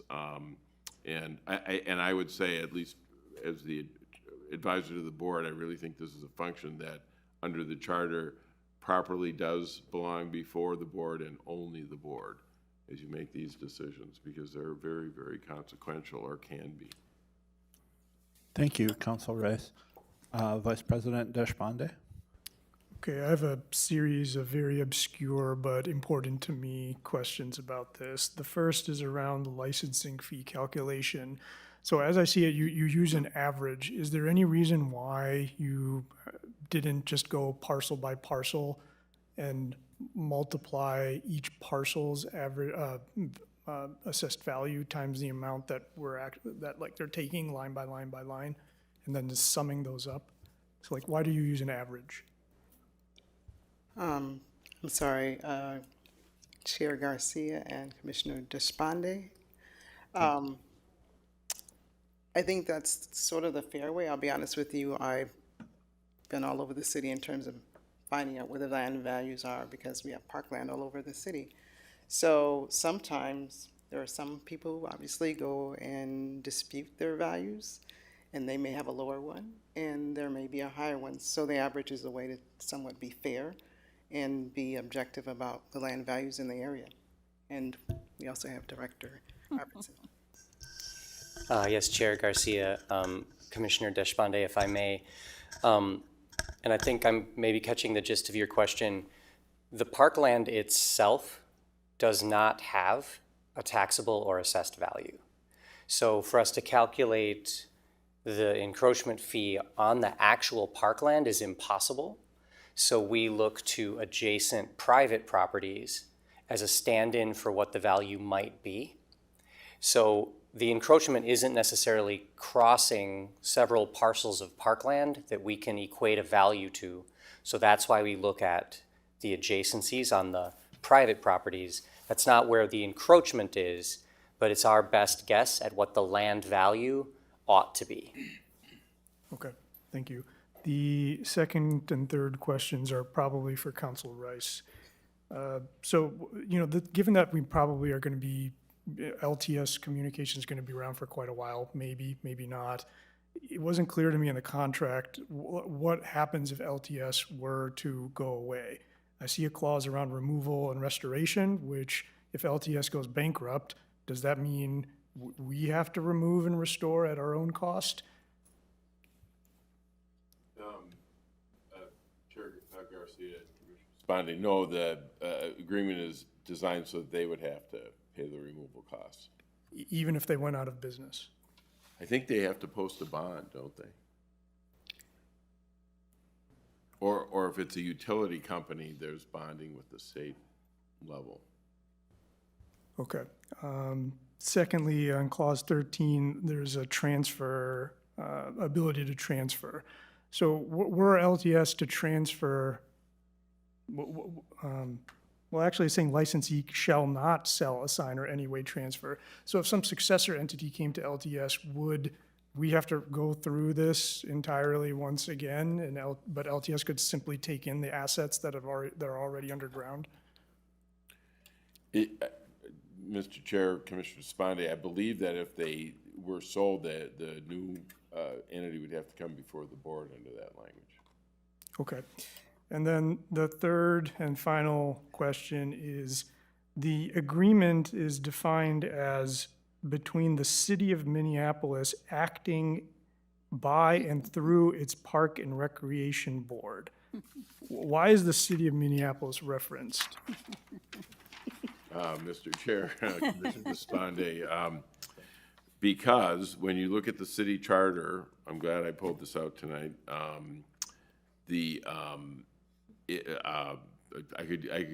could go on too long, but nobody would appreciate that at this hour. Article 6.1 of the charter policy, through that word, through the Park and Recreation Board, comma, the city provides parks, parkways, and recreational opportunities for its current, future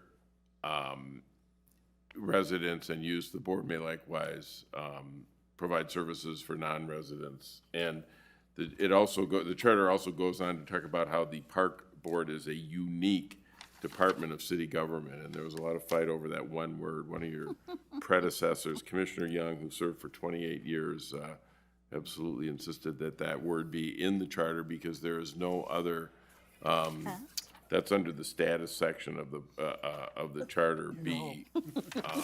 The board is a unique department of the city, and it exercises its general functions, specifically defined powers, and may on the city's behalf.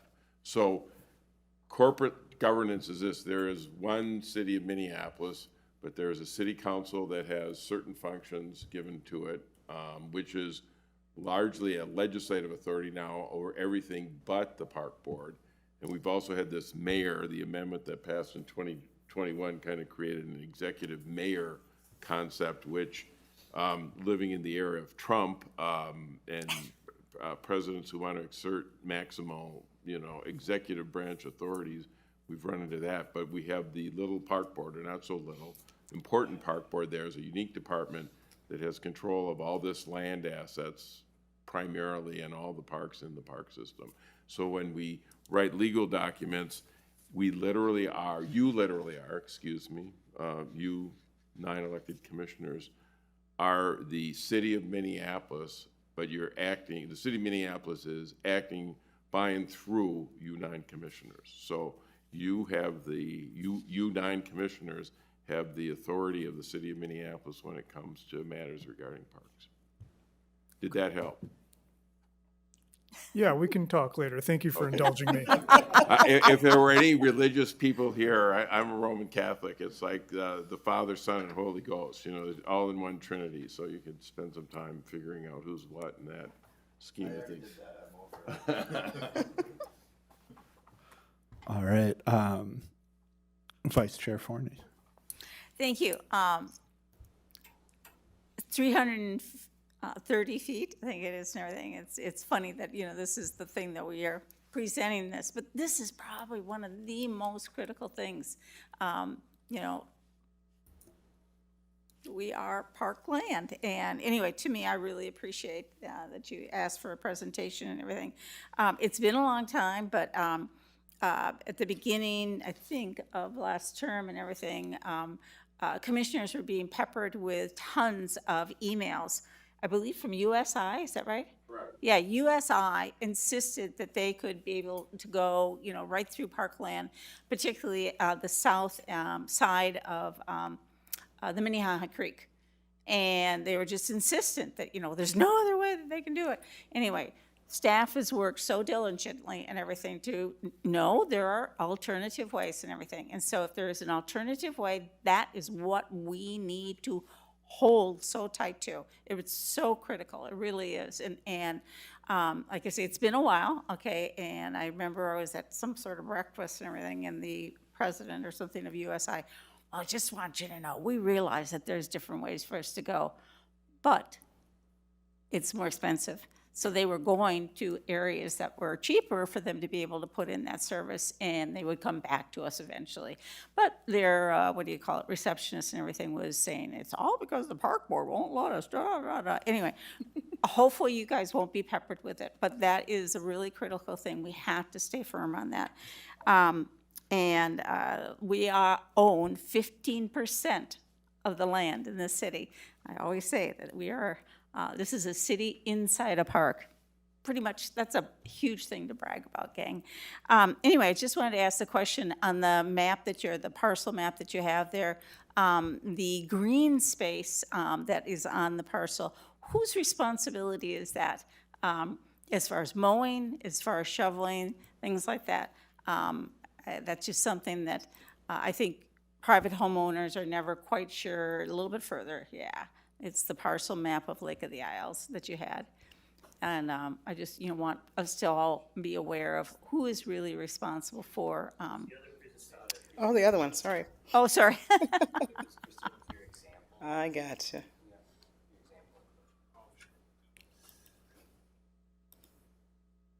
Hello.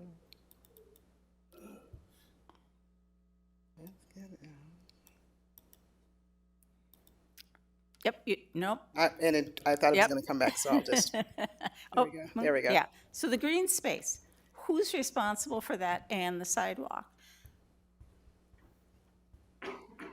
The city of Minneapolis often has questions regarding this.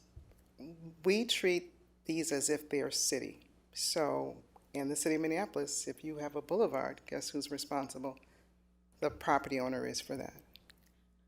There are some very interesting portions of our park system in which the boulevard's huge. And I think we'd probably have to check with asset management, but I think we probably take care of those. But for the most part, they're typically treated as if they were city. So the city will, and then in terms of the sidewalk, I'd have to ask someone else. Oh, Director Arvidsson, you got it. Commissioner Forney, Chair Garcia, Yeah, with regard to the sidewalks, say in a condition like this, the shoveling of the sidewalk would be the responsibility of the homeowner, as it would be on a normal sidewalk in Minneapolis. But actually, the repair, the restoration of that sidewalk would be the responsibility of the park board, because it is a sidewalk sitting within park land. Remember, there are no right-of-ways for parkways separate from the park land. So that sidewalk would be considered a park asset. And we would have to repair and restore that. There are times when we actually work with the city on that kind of capital project if we're working on closing a sidewalk gap that is part of their pedestrian transportation network. So there might be a collaboration in some cases, but technically that, in this case you see in front of you here, that sidewalk is a park asset, though it is maintained on a day-to-day basis, shoveling, whatever, by the adjacent homeowner, like most city sidewalks. I think some confusion often happens, particularly around our lakes and everything, where there's really a really wide berth of parkland adjacent to the homeowner that they take on the responsibility of mowing, shoveling, and stuff like that. But anyway, I think it's a nebulous things for people, but I at least assert that it is your responsibility because you get to enjoy it. Thank you for the presentations. Thank you. Was there any further discussion on this? Seeing none, all those in favor of the resolution, please signify by saying aye. Aye. All opposed? All right, that passes. And with that, at 8:46, I adjourn this meeting of the Planning Committee.